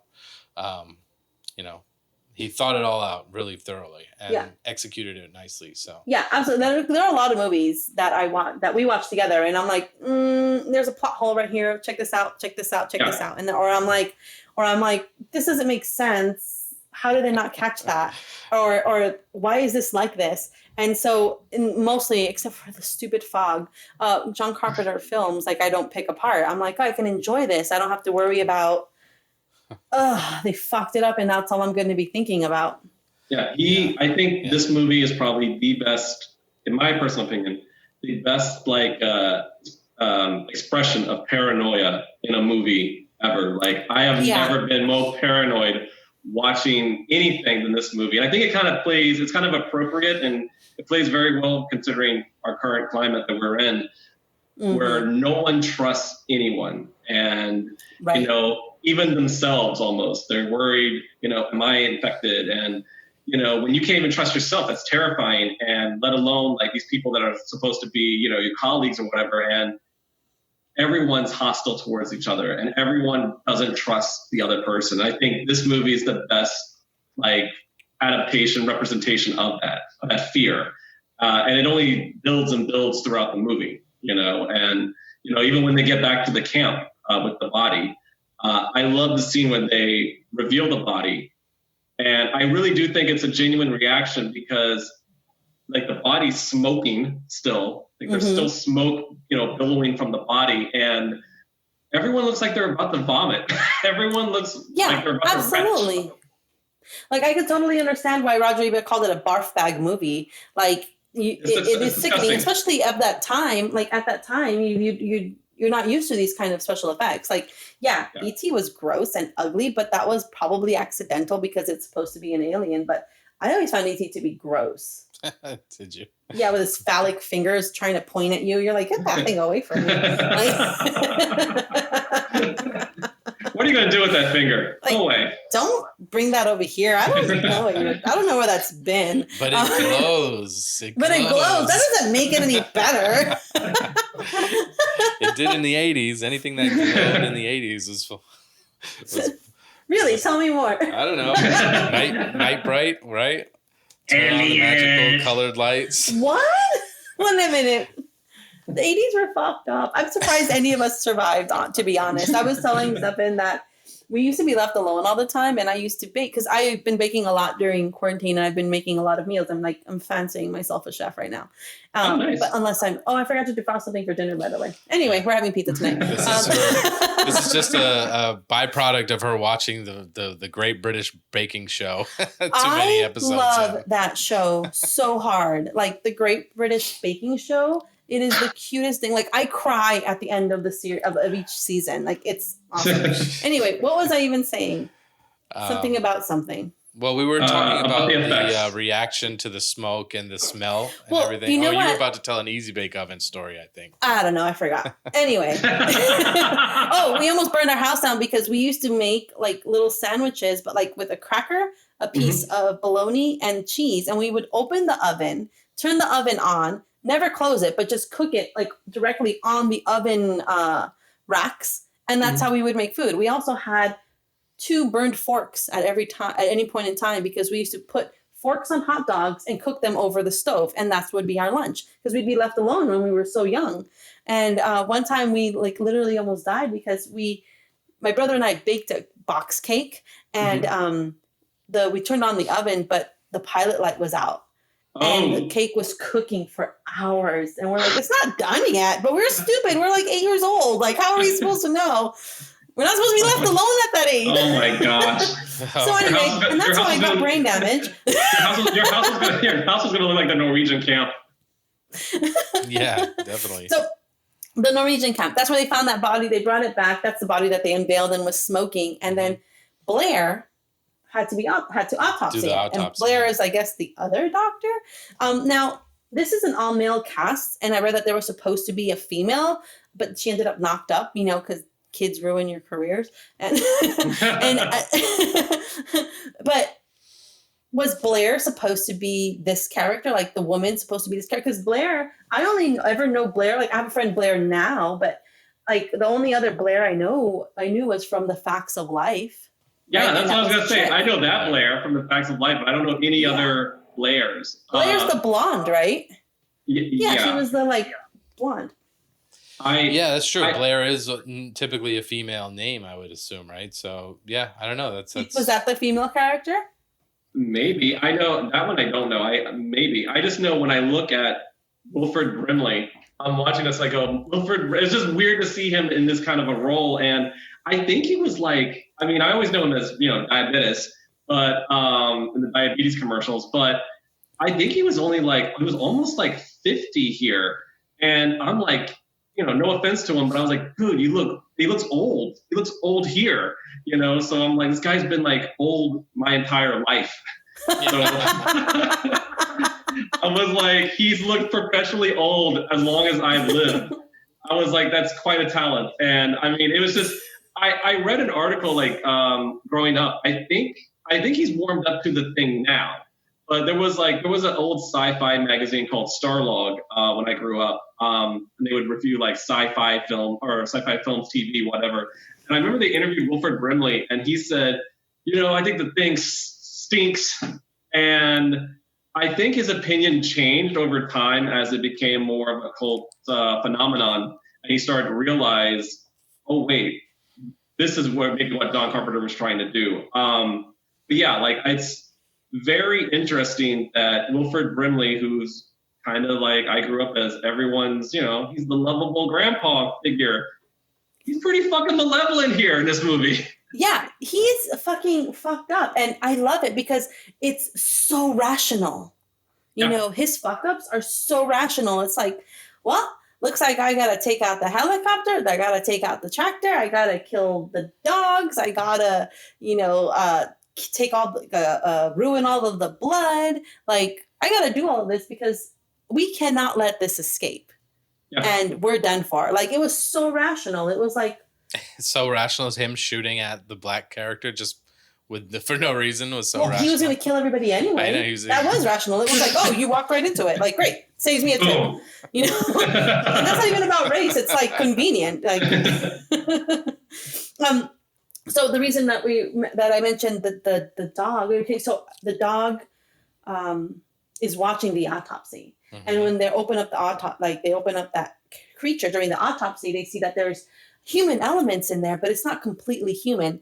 And so there's a scientist. There's I guess 2 doctors. They're all scientists of some sort. It's not like somebody's there like the contractor. Except for the one guy who's the cook, right? Except for the one guy that's the cook. There's the one guy that carries a flamethrower. And then there's my boy Childs. Keith fucking David. Childs, my favorite character in this movie. I know everyone loves McCready, but I'm a Childs fan. I love McCready too, but damn it, I love Keith David. But he's pretty good. He is pretty good in this character, as this character, because he's like very like matter of fact, and he's like, even when at one point where McCready's like, "I'll kill you," he's like, "Fucking do it." Yeah. he's a badass. I love the rational. I love the dynamic between him and McCready. They're both kind of like these very quiet but firm characters, kind of like a Western character, very kind of strong, silent. Yeah, there are 2 John Waynes, like really 2 John Waynes with the same moral compass, the same desire to do good, the same want to survive. However, what do you do when you put John Wayne against John Wayne? Yeah, you get epic shit, and that's what you get a lot of. You get the thing. It's I amazing. was wondering, we were talking about the Tarantino, or the influence on Tarantino. Do you think that the Once Upon a Time in Hollywood, the flamethrower, do you think that was maybe taken from this movie as well? You know what? Yeah. I never thought about it, but I could totally see that. Like, especially that they build towards it. Sorry, people, you haven't seen the movie. Fuck it, you should see this movie. At the end, that's one of my favorite scenes, and I could totally see him being inspired by this movie. Absolutely. Yeah, because I mean, I haven't seen the thing. Well, we watched it again today to just recap, but we had watched it a couple of months ago. Yeah, not for the podcast, just watching it, whatever. And but I hadn't seen it prior to that. So when I saw Once Upon a Time in Hollywood, I didn't know any of this. Yeah, that's why when I saw this today again, I was like, oh, well, that reminds me of Hateful Eight with them trying to go to the outhouse scene or whatever. But that's what I'm thinking now too. Like, hey, that flamethrower looked very oddly familiar to the same type of flamethrower in Once Upon a Time in Hollywood. So I can see it. Yeah, that's a good connection. Yeah. So throughout so when they finish the autopsy, they're like, why is that dog here, right? So Clark has to put the dog away, and he puts it in the kennel with the other sled dogs. Mm-hmm. Yeah. And I mean, we all have had dogs at some point in our lives. So you bring a dog into a space where there's lots of other dogs, it's like a fucking disaster. It's a shit show. Shit's gonna go down. They all want to smell all the butts, like everything. But in this case, all the dogs stayed laying down, stayed pretending to be asleep, and just did not move. They were terrified. They were such good boys. They were so well trained. Oh my God, those were such amazing dogs. Yeah, right. But they were so well trained. And they just stayed. And then they started barking when shit started happening. And what was the shit that was happening? This fucking alien creature starts emerging from the inside of this dog, this poor good boy. Yeah. And it was like it's cracking and there's limbs coming out of it, and the face splits open. And the face splits open. And the other dogs, oh my God, there's this one dog that just holds my heart. Like that was trying to bite out of he's biting out of it. He's biting onto the fence, and you're like, I want to take you home and love you forever. And then the stupid monster alien dog sprays slime on him, and I'm like, what happened? Yeah, the poor dog actor must have been like, what's going on? He's they like, shot me with some goo. That dog was like, you got me in the face. That dog's like, fuck this. I'm not waiting for anybody. I'm gonna bite this fucking fence down, and I'm gonna get the fuck out of here.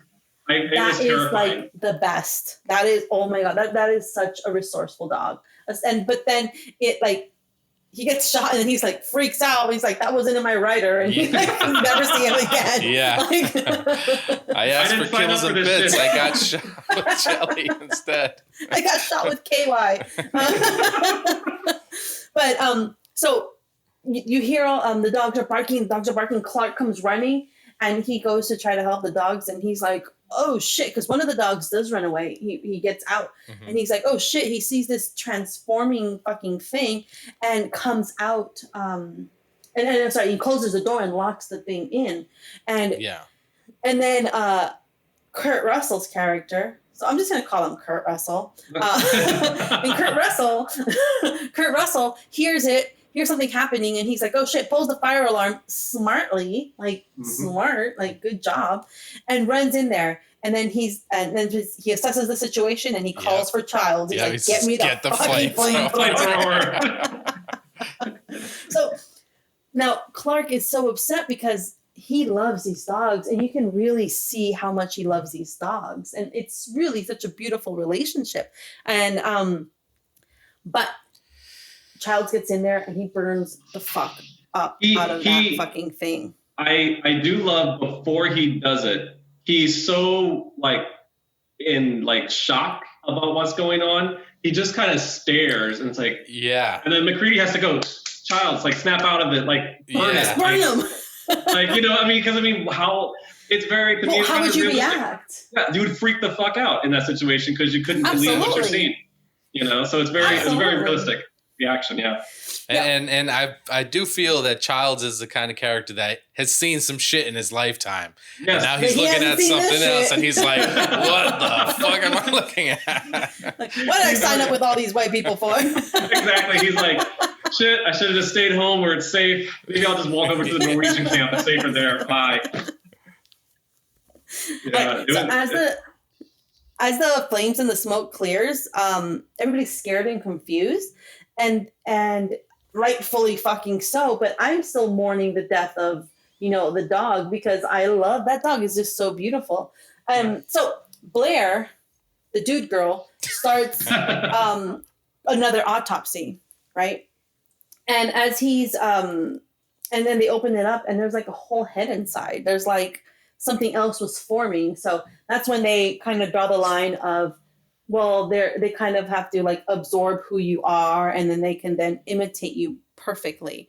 And that's when they decide, oh shit, we got to move these things. They're fucking dangerous. And they start, and because McCready had seen everything burned up before, he's like, let's burn these fuckers, right? So I got a question though. So now is there more than one mutating alien creature? Are they, like, if they're the dog that was running from the Norwegians in the beginning, that was a dog that just transformed, right? So, Yeah. but if they killed that dog or burnt him, whatever, but there's still an alien that's, so is it jumping from one character to the next before? So it's not like, what is that movie with Denzel Washington where you have to touch? It's not that. Yeah. But I forgot what it was. It was Fallen. No, I don't know. But I think you're right in that it wasn't Clark, because we find out later that Clark was never infected. So the next person to kind of come out of it, I think, is Bennings. Yeah. Right? Yeah. So it must have infected Bennings before getting put in the kennel. That's okay. Yeah. So ultimately, if this alien is able to infect another person, are they multiplying? Are they trying to I think that's the design. It's is that like, what's going on? I think that's the design. It's like you have a concentrate and then you slowly dilute it into different organisms. You know what I mean? Like you have a master and then you just, one for you, one for you, one for you. And this becomes smaller, but it becomes bigger as far as spread out. Yeah. I think that's how it works. Okay. Yeah, I was thinking about I know all science, things of all science. I have determined that this is the way that it worked. This is the science of the thing. It's the science of the thing, right? That's how it works. Yeah, gotcha. I trust you. I don't think you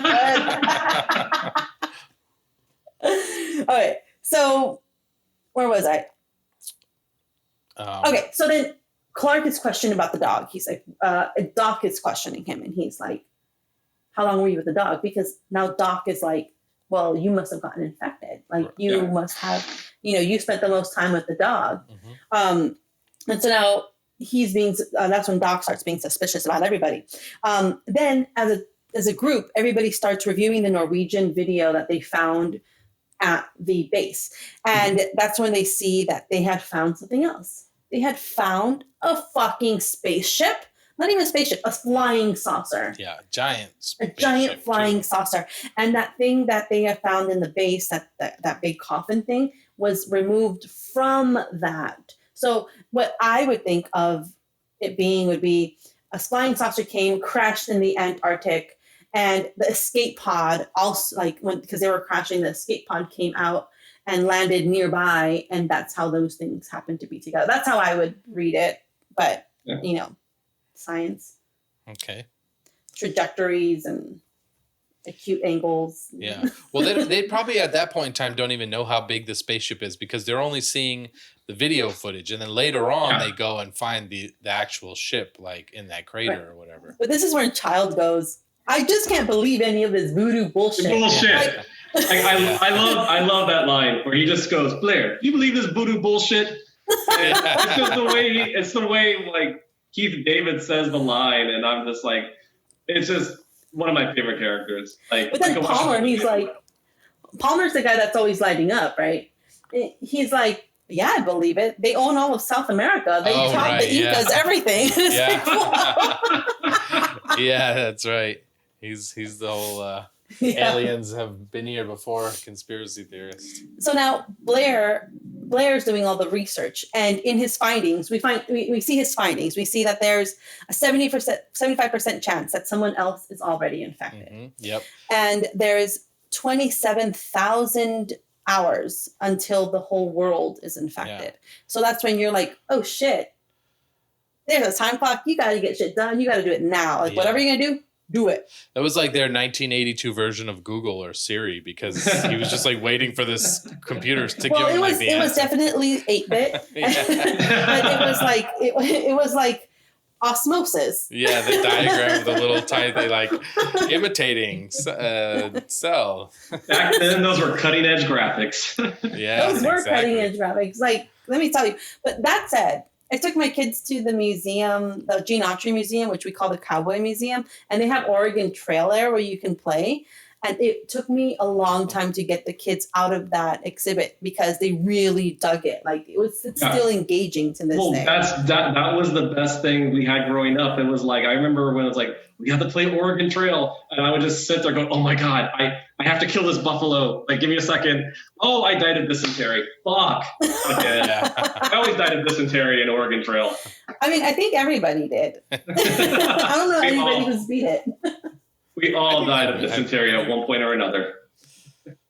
Yeah, definitely. I don't know. In my days, I feel like me or at least somebody I knew might have at least gotten to a very complete end state. I wish that thing had Oregon Trail on it. I don't remember it now, but I do remember, I don't know, maybe, possibly. Again, maybe my brain's just making up shit, but I feel like... Hey, I make up entire movies. Don't worry about it. We'll work together on the movie together at some point, okay? Because I make things up, like... Sometimes I'm talking to him and I'm like, you remember the thing? He's like, I don't know what you're talking about right now. Let's spitball some ideas. let's have a meeting. Let's book a meeting. So as they're starting to move all of these different specimens into the storage room, and here comes the essential John Carpenter scene. Right. Yeah. This is the one where I said this reminds me mostly of his previous movies, where it's right after the autopsy or whatever. You've got the cadaver sitting on a table.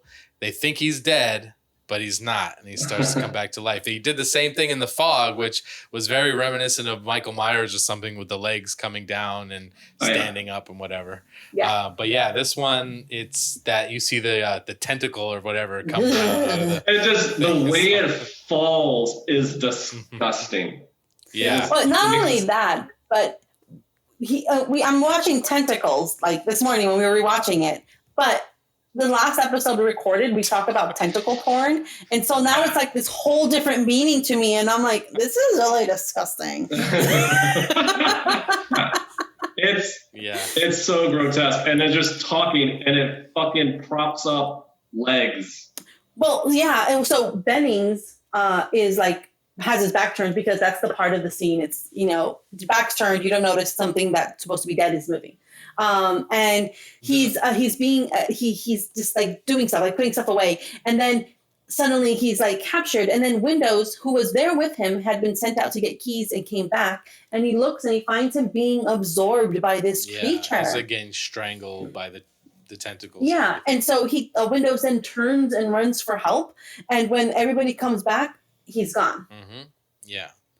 But then he's not actually gone. He's just like not there. He's there. They see him, somebody run across and he's like running outside. He's running in the snow. Yeah. And then, but he's like mid transformation. So it's like his hands are still claws, they were like so gross. And so they light him up. Yeah, they kill him the fuck up. And then they're like, shit, we gotta do something about it. And they get all the specimens out and they burn them. Even though just previously they're like, this is somebody's Nobel Peace Prize. We're not going to burn these. Now they're like, we got to burn these. Yep. Yeah, survival, But now Blair is missing.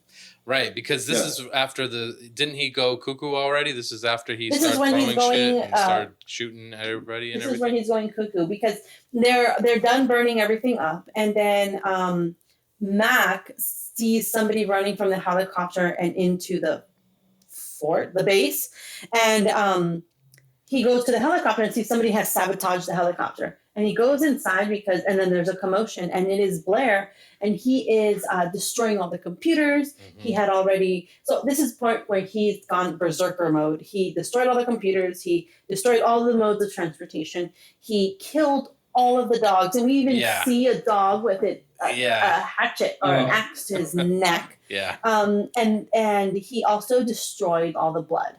Right. Which is what I'm assuming, but they don't exactly go out and say it. But like I'm talking about like the blood storage. Stored, in the freezer box, whatever it is. And he yells, nobody is getting out of here. And I'm like, oh, okay, well that's very rational of him. And that's the rationality. However, they overtake Blair, and then they seclude him into a shed off in the distance. Yeah. And then and he's saying, I don't know who to trust. And that's when you're like, well, yeah, no shit. Like anybody can be vicious.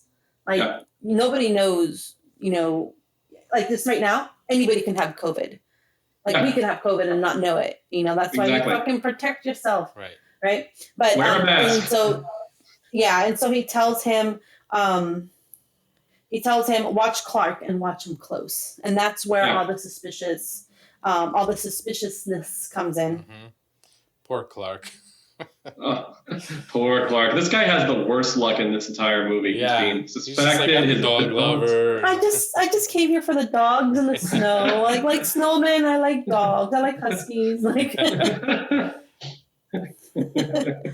Poor Clark. But this is where everybody starts getting suspicious of each other because they saw that it was overtaking Bennings, and had he completed his transformation, nobody would have been the wiser. Right, yeah. Right. At this point in time, do they find that shredded up jacket that has McCready's name on it too? I almost like so. This is the point where because even sometimes they tell a story, and us as the audience, we know maybe what's happening and the people in the movie don't. But at this point in time, I don't think anybody really has any clue. Which is what I love. Who, yeah. Like, we don't know. Like, we're not in on it. Right. Exactly. And we're also finding out with the characters of the movie, which is great because so often we're like, well, it's that guy. Like, look, these are the reasons. Right. So we find out that the rescue unit is coming in the spring, but they have to find out who's human or not before because they don't want to spread the infection, right? Yep. So not Travis. His name's not Travis. Don't start with the T. Not Child, right? I'm so bad at names. I don't know. Not Child. The one who smokes pot. Some other doctor. No, some other doctor. Oh, the one with the glasses. Yeah, what's his name? Fox. Yeah, Fox. Fuchs. Whatever his name is. Yeah. Fuchs, F-U-C-H, right? Yeah, Fuchs. Fuchs is the other doctor, and he like has a blood test that they can. He's trying to develop a blood test that they can do, and then Kurt Russell goes in there to check on him, and then the lights go out, and that's when nobody knows what's happening with anybody because nobody can see shit. Mm-hmm. And then he goes outside because he, I guess, hears something outside, and that's when he finds McCready's torn shirt. Mm-hmm. And this is after we've already heard the monologue of Kurt Russell talking into the recorder saying, I think it rips through your shirt. Right, Yeah. So they decide on the serum test, the blood is destroyed, whatever, all of that stuff. So that's when we figure out somebody else is infected, like somebody else is here. In all of the commotion that happens throughout the movie, there's a new leader now. Instead of it being the leader, what's his name? The old guy? Yeah, well, I'm terrible with names, but he's the one that looks sort of like the general or the, I don't know, right? He's kind of wearing a... Yeah, so he's like the one in charge, is no longer the one in charge. He's the guy who shot the guy in the head. At the beginning of the movie. Region. Yeah. He hands over the reins to Mac. Yeah. Mac ready. Sounds delicious. DJ Mac ready in the house. So what does Mac decide to do? He decides to have that one guy create a serum. He has Doc, Clark, and Fuchs, and everybody there, like his good guys. Everybody else gets tied up. But then they try to go, and they're now at this point. So Fuchs has already gone out, but now he's missing, and they're like, "What the fuck now?" And so, what's that guy's name? Knowles and McCready are like, I gotta go to my shack because last I remembered I turned my light off. And so they're going into a blizzard essentially to go check out what's there. We don't know what happens.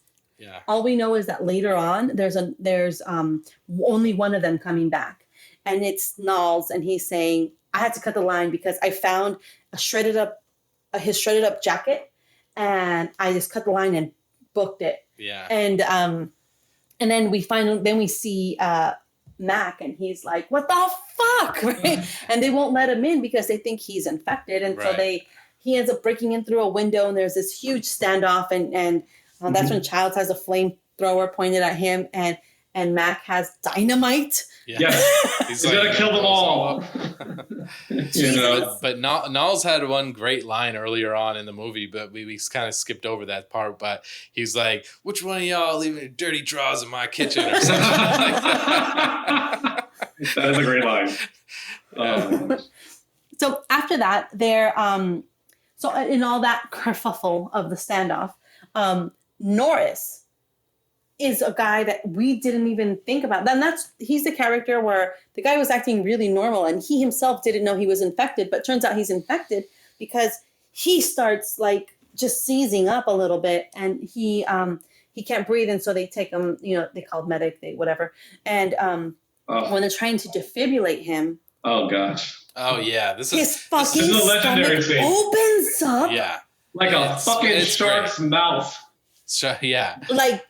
So the paddles go right through into the hole and his mouth arms get cut off. Right off. And he's just got the little stumps he's waving around. Oh my god! I thought that was probably my favorite scene in the movie. Well, I read that they used a double amputee for that scene to make it so realistic. I mean, again, we're talking about the special effects at that time and everything. Like that was really one of my favorites. Oh my god! But it's like.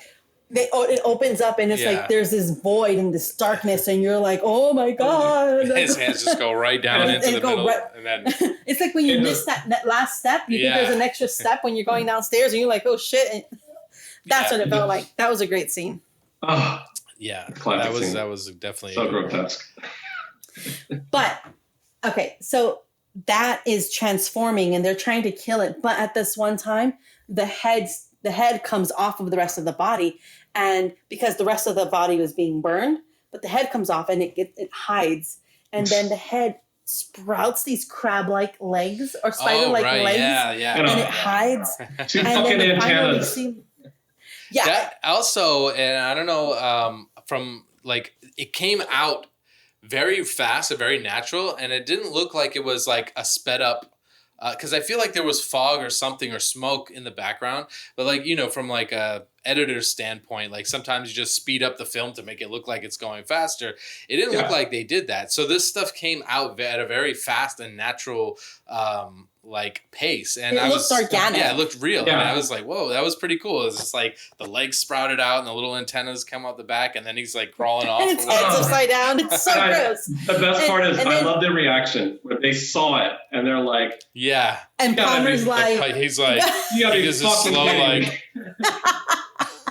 this little real slow like turn that he did is like, what the fuck did I just say? Because all you hear is the pitter patter of little crab feet running around. In this situation, if you saw that after dealing with all that craziness, wouldn't you? You just gotta laugh. You gotta be like, you gotta be fucking kidding me, really? You gotta do some more. It was really cool. Yeah. But then after all that, everybody's like, Mac is like, fuck that. Everybody's getting tied up. I'm the one with the dynamite. Everybody's getting tied up. So he ties everybody up, and the head creature apparently has, it gave him an idea of how to do the blood test because he figured, okay, so that one part, it's one part of a whole, right? And so he draws blood from everybody and he gets like a hot poker and sticks it in the blood to see if it reacts. And at some point, it does react. Mm-hmm. And who ends up being the fucking guy? Palmer. Yeah.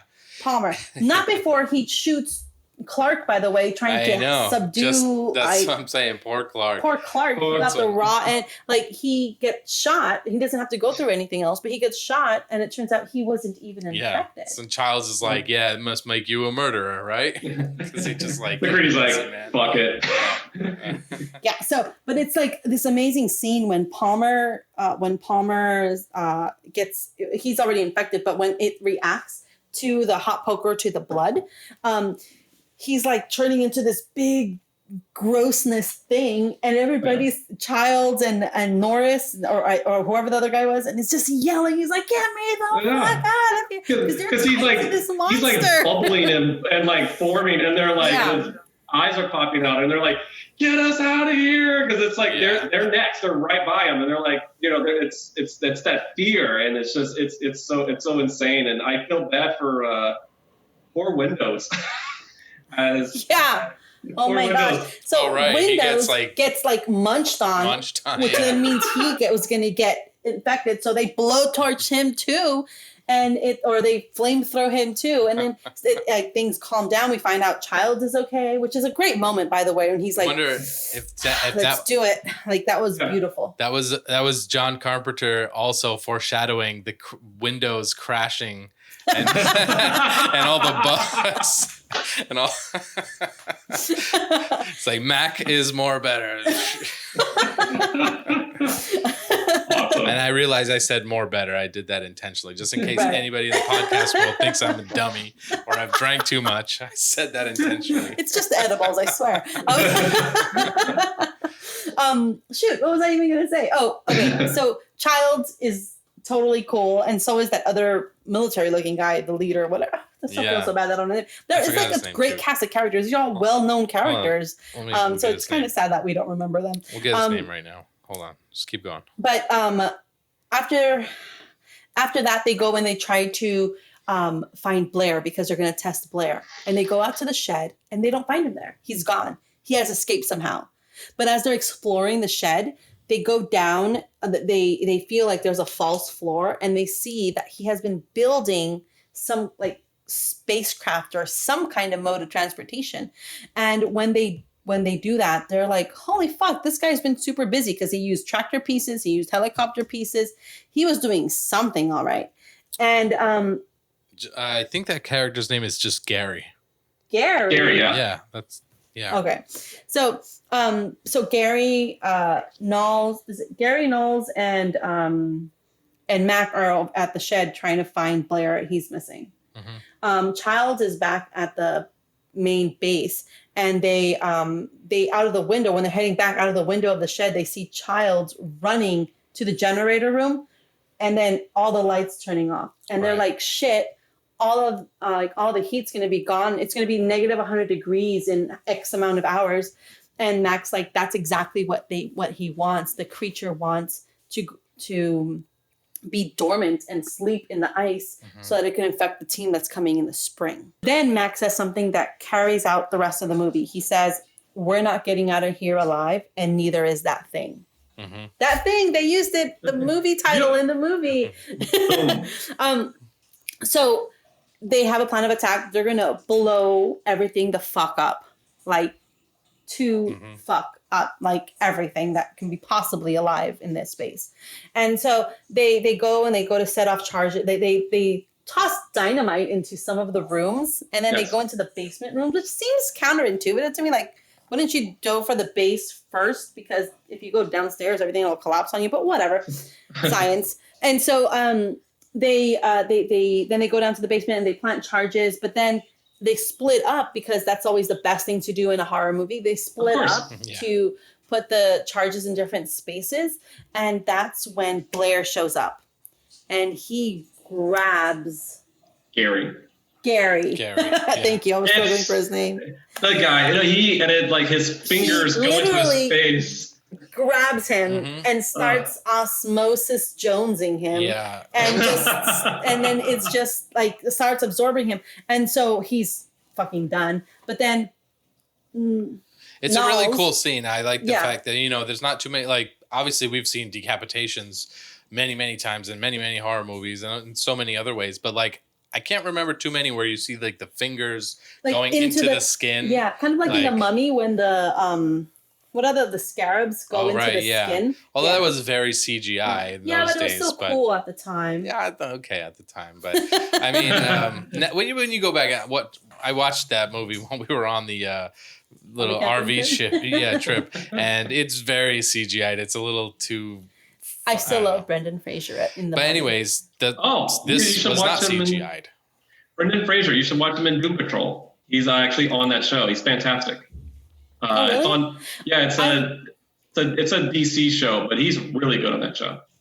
I really love him in Bedazzled, because he says this one line that I quote all the time whenever somebody asks me if I speak Spanish, and I go, "No, gracias. A mí no me gustan los crustáceos," because he's a drug dealer and he doesn't realize he speaks Spanish.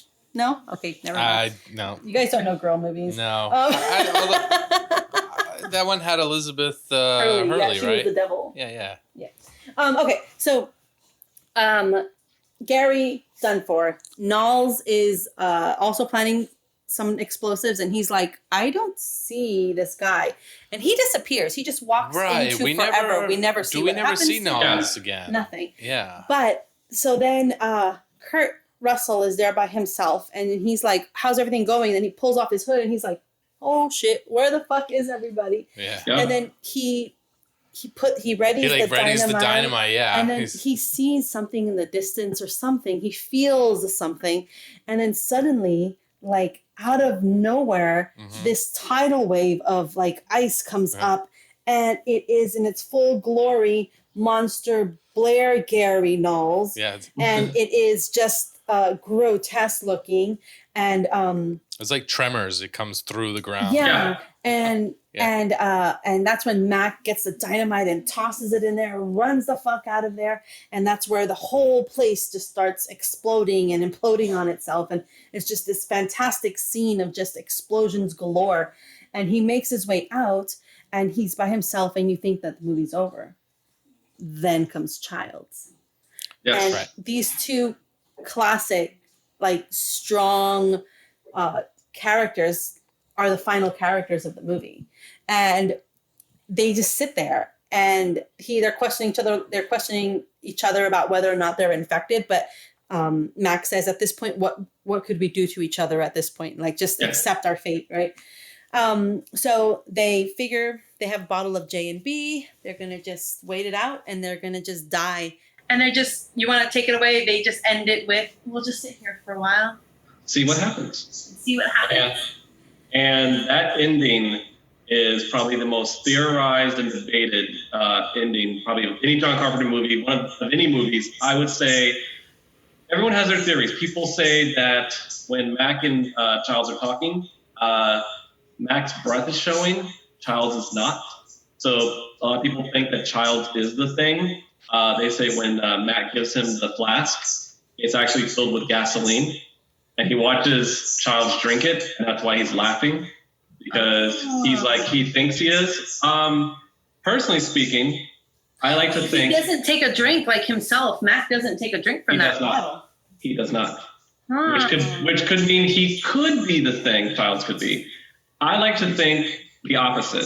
Personally speaking, when I watch it, I like to think that neither of them are the thing, but they're both so incredibly paranoid, they're just going to die together and just freeze to death, just completely wrapped up in their own paranoia. But I like to think that both of them are human, but they're just so paranoid they'd rather just freeze to death than trust one another. Yeah. Yeah, that's how I did it. But I didn't think of them as dying because of their own paranoia. I thought of them as they're dying for the greater good. They know that they must die. Like I didn't think of it that they're paranoia feeding each other, because when they do say, well, what damage could we possibly inflict on one another at this point? When they say that, I understood that as let's we know what we have to do. We have to die. Like we cannot risk possibly being infected, because from what we understand from all the other characters, they don't know themselves that they've been infected. Right. It's a dormant part of them. So in order to ensure that this thing doesn't carry out into other ones, to other people, then all shit broke loose. All the dogs also run around the kitchen. Everything just has to end there in order to avoid infecting others. Yeah, I love that the movie ends in such a way where it's like a lot. It ends very simply, but it also very powerfully. Very powerfully, yeah. It's kind of beautiful, where it's just like Mac and Childs are just kind of like, okay, this is how it's going to be. Okay, it's just, and I will admit, I ripped off the ending of, or I paid an homage to the thing in my last film. Homage is a much better term. We all grab inspiration from artists that came before us. There's nothing wrong with that, at all, Hey, I think the best artists rip off from other artists, but I basically did an homage to that ending because I just think it's such a powerful ending with just two polar opposites. Just like, okay, this is what's going to happen.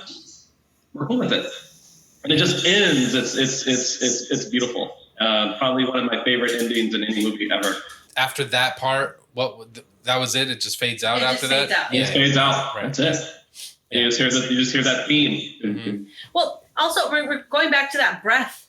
It could just be the camera angles, because, for example, Mac, he has all the darkness behind him, whereas Childs has white behind him. So it's like, there's a play with good and evil, but they're both good for the entire movie. They're both good, or they're both good and evil, right? Because of the backdrops. But at the end of it, I feel like the breath and everything that can just be explained just because of camera angles and camera work, as opposed to secret hidden meanings. But it's also fun to think that everything is secret. So yes, I like to believe both of them are human, because I refuse to believe that Childs could have been taken over by the Thing, and because what can I say? I love Keith David. Well, he's the flamethrower guy. You call Childs because you need the flamethrower. Yeah, right.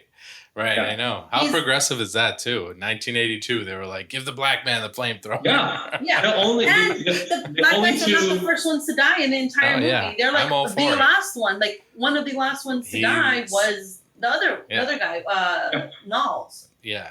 I mean, I would say the two horror filmmakers that were the most progressive at that time were George Romero and, Night of the Living Dead, even though in the first one, the black man gets shot, but he's the last one. Yeah. And with the Dawn work, he survives. And then I would say Carpenter, because he had the black man survive a lot of times. So I would say those two were always at the forefront of being the most progressive at that particular time. Regarding race relations. Right, yeah. Absolutely. Because, at the end of Night of the Living Dead, aside from him getting killed because of the police, because fuck the police, right?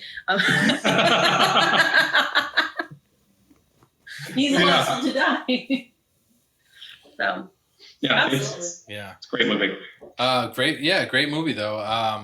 Again, I never saw it when I was younger. I kind of wish I did, because some of these, I still feel like it stands the test of time, but being younger when your imagination is a little bit more wild and you believe in other things a little bit more, like I wish I could go back and be 10 years old and watch this movie. Like this would have been, intense at 10 years old, especially with the special effects and everything like that.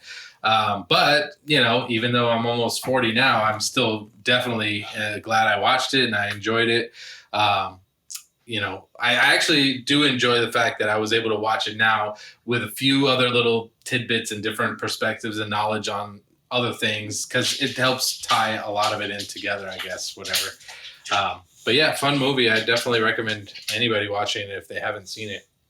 And obviously, I know you guys would agree. Yeah, absolutely. I love this movie. This movie, there's no question as to why this is one of the absolute movies you must see before you die. Like, this is an amazing film.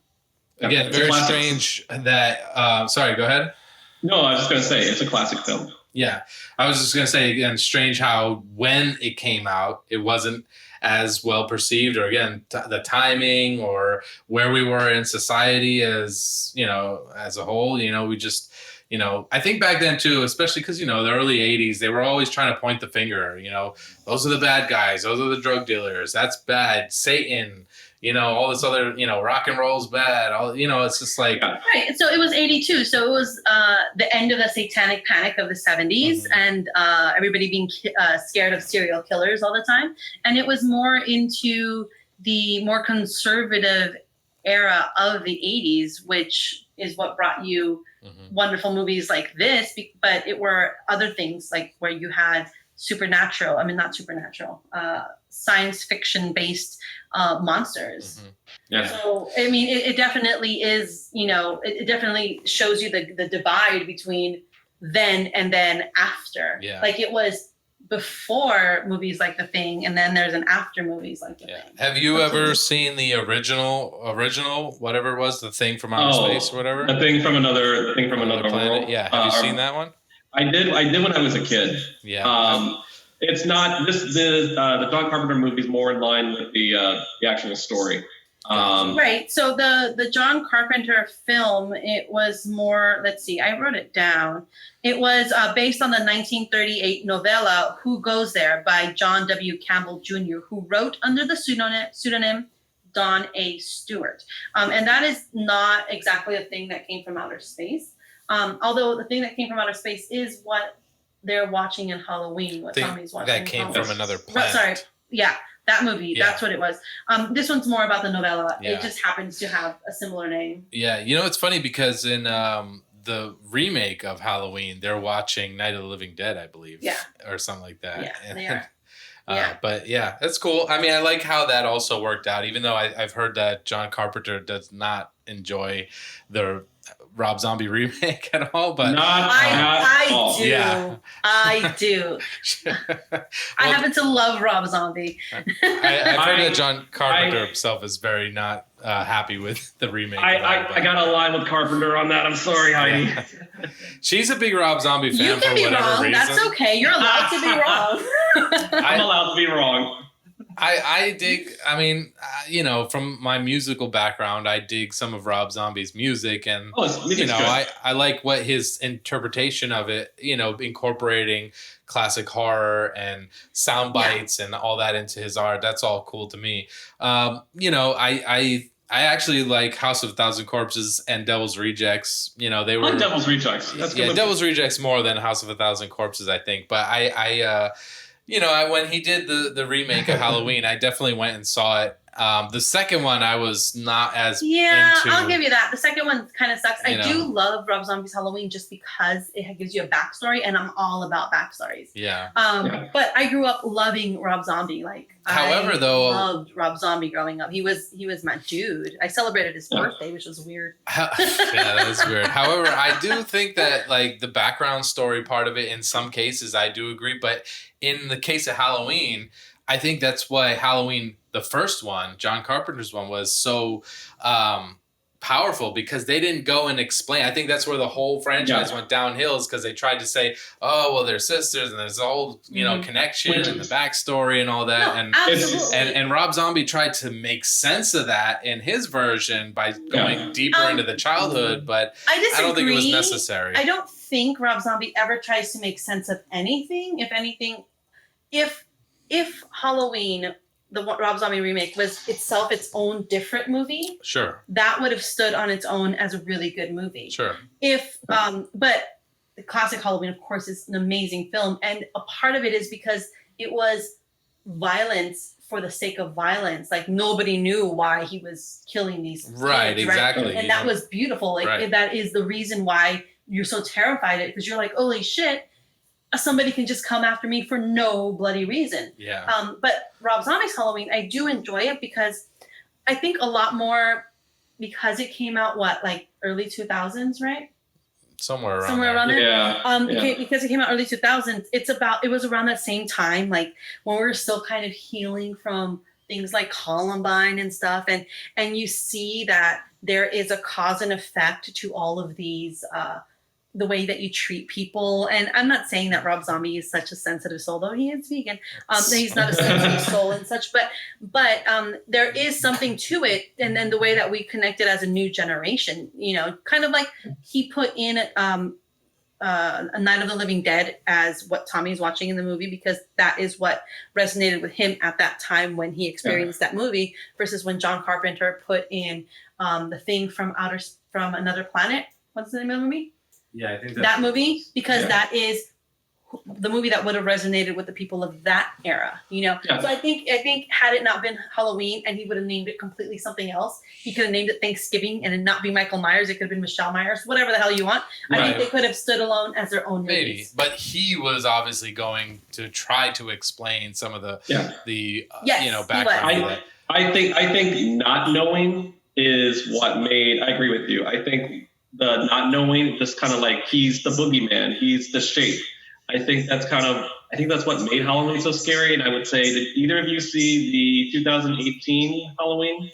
I did. Yeah, we both did. Yeah. I mean, in that one, wait, did John Carpenter direct that one? He produced it. He produced Jamie Lee Curtis, right? Jamie Lee Curtis. Yeah, that was the whole. She's got a compound somewhere, and she's got the hidden downstairs thing and all that. I dug that movie, but more, admittedly, I love the fuck out of that movie more because it has a Sarah Connor kind of vibe to it, this bitch is going to kick your ass kind of thing. And I really love that empowerment part of it. Couldn't tell you the storyline though. For me, I loved it just because it felt like a true, it felt like the real first connection since the first one. And I love that whole scene where because he's just like a caged animal, and they made him a man. I enjoyed that because in the sequels he was just so ridiculously, and he's strong. But it's that scene where they go to eat, the podcasters at they're at the gas station, and it's so well done because he just kind of like walks, and then she's asking him to go to the bathroom, and you see in the background he's just beating this guy to death.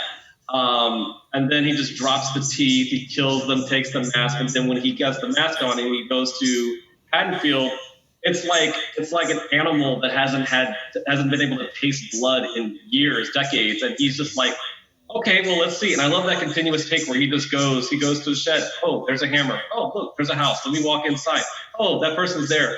Let me kill them, take a knife. Oh, wait, we passed a baby. Let me go outside. And let me look around. Oh, there's a person. Let me walk on the porch. Oh, she's walking in the back. Let me go around.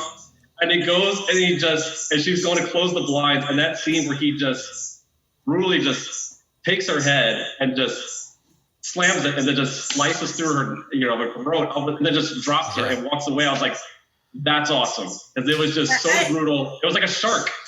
I haven't seen it, and I don't remember it as vividly as you do. So yeah, I just saw it again this week. That's why I remember. So this is where just you describing it though. It takes Michael Myers from being a serial killer to being a spree killer, right? And that's two different avenues that a person can take, but they can't be one and the same. So it definitely is. It does tie it in, but it's not an evolution of Michael Myers. It's a completely different take of Michael Myers. Yeah, sure. I was really excited for it when it came out. Oh, I thought it was actually pretty well done. Jamie Lee Curtis is a badass in the movie. The one thing that threw me off, and this is only because of how it related to me, is that the mom who played the, it was grandma, mom, and daughter, right? So Jamie Lee Curtis is the grandmother. The daughter, who she tried to groom her whole life, is a great actress. I forget her name, but Judy Greer. Yeah, so she's the voice of on Archer. If you've seen Archer, she's the secretary girl in Archer. Oh, she is? Yeah. So for me, every time I see her in anything, all I can hear about is like, "You're not my supervisor." I remember her from that movie. Was it Jawbreaker? She was the nerdy girl, and I was like, oh yeah, I was like, it's Judy Greer. That's like a indie film from the 90s. Yeah, Jawbreaker. Yeah, I don't remember. Rose McGowan.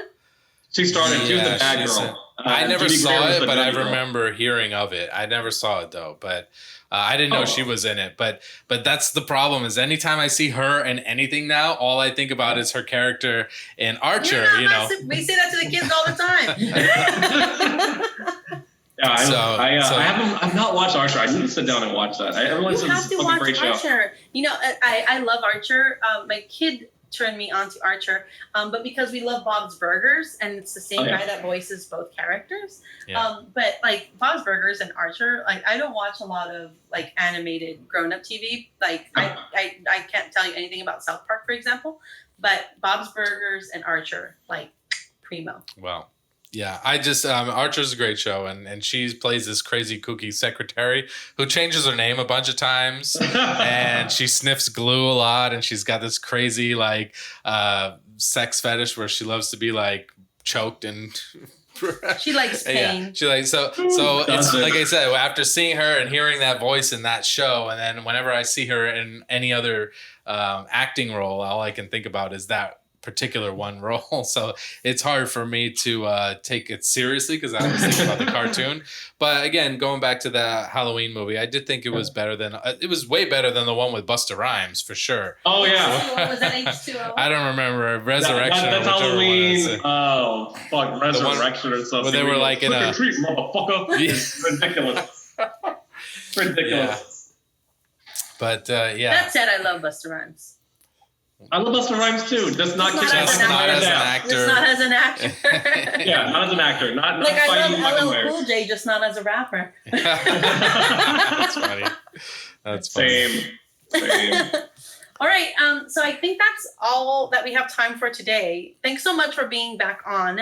We love having you on here. Definitely. Yeah. Thank you for inviting me, guys, and stay safe and mask up and just take care of yourself during this really crazy time. Definitely. We're actually going to be launching some ice cream parlor masks with some like morbid elements in it. So we'll send you some. Cool. Sweet. I'd love some. Awesome. Absolutely. All right. Well, that's all we do have time for today. Thank you so much to Buddy Chambers for joining us today. Yes. And Stefan, again, congratulations on a new album. Thank you. All the links to all of Buddy Chambers' projects and all of Stefan's music is going to be in the show notes. Great. Reach out to us whenever you want to. You can find all of our information on icecreampodcast.com. And we will see you next time. Yep. Yeah, we look forward to having you again. We'll definitely get you on again when we get to, what was the movie you said you wanted to do? You were talking about Texas Chainsaw Massacre Part 2. Yeah. Sorry. I was talking about my own project. Sorry. Yeah. Texas Chainsaw 2. Yes, yeah. I would. But your own project too. Like when everything's done and you have trailers for us, just send them on over. Absolutely. Like, we love your stuff. So we're here. Thank you guys. We'll you talk guys to are you awesome. soon. Take All care. Right, have a good one. Thanks, everyone. Take care. Okay, bye.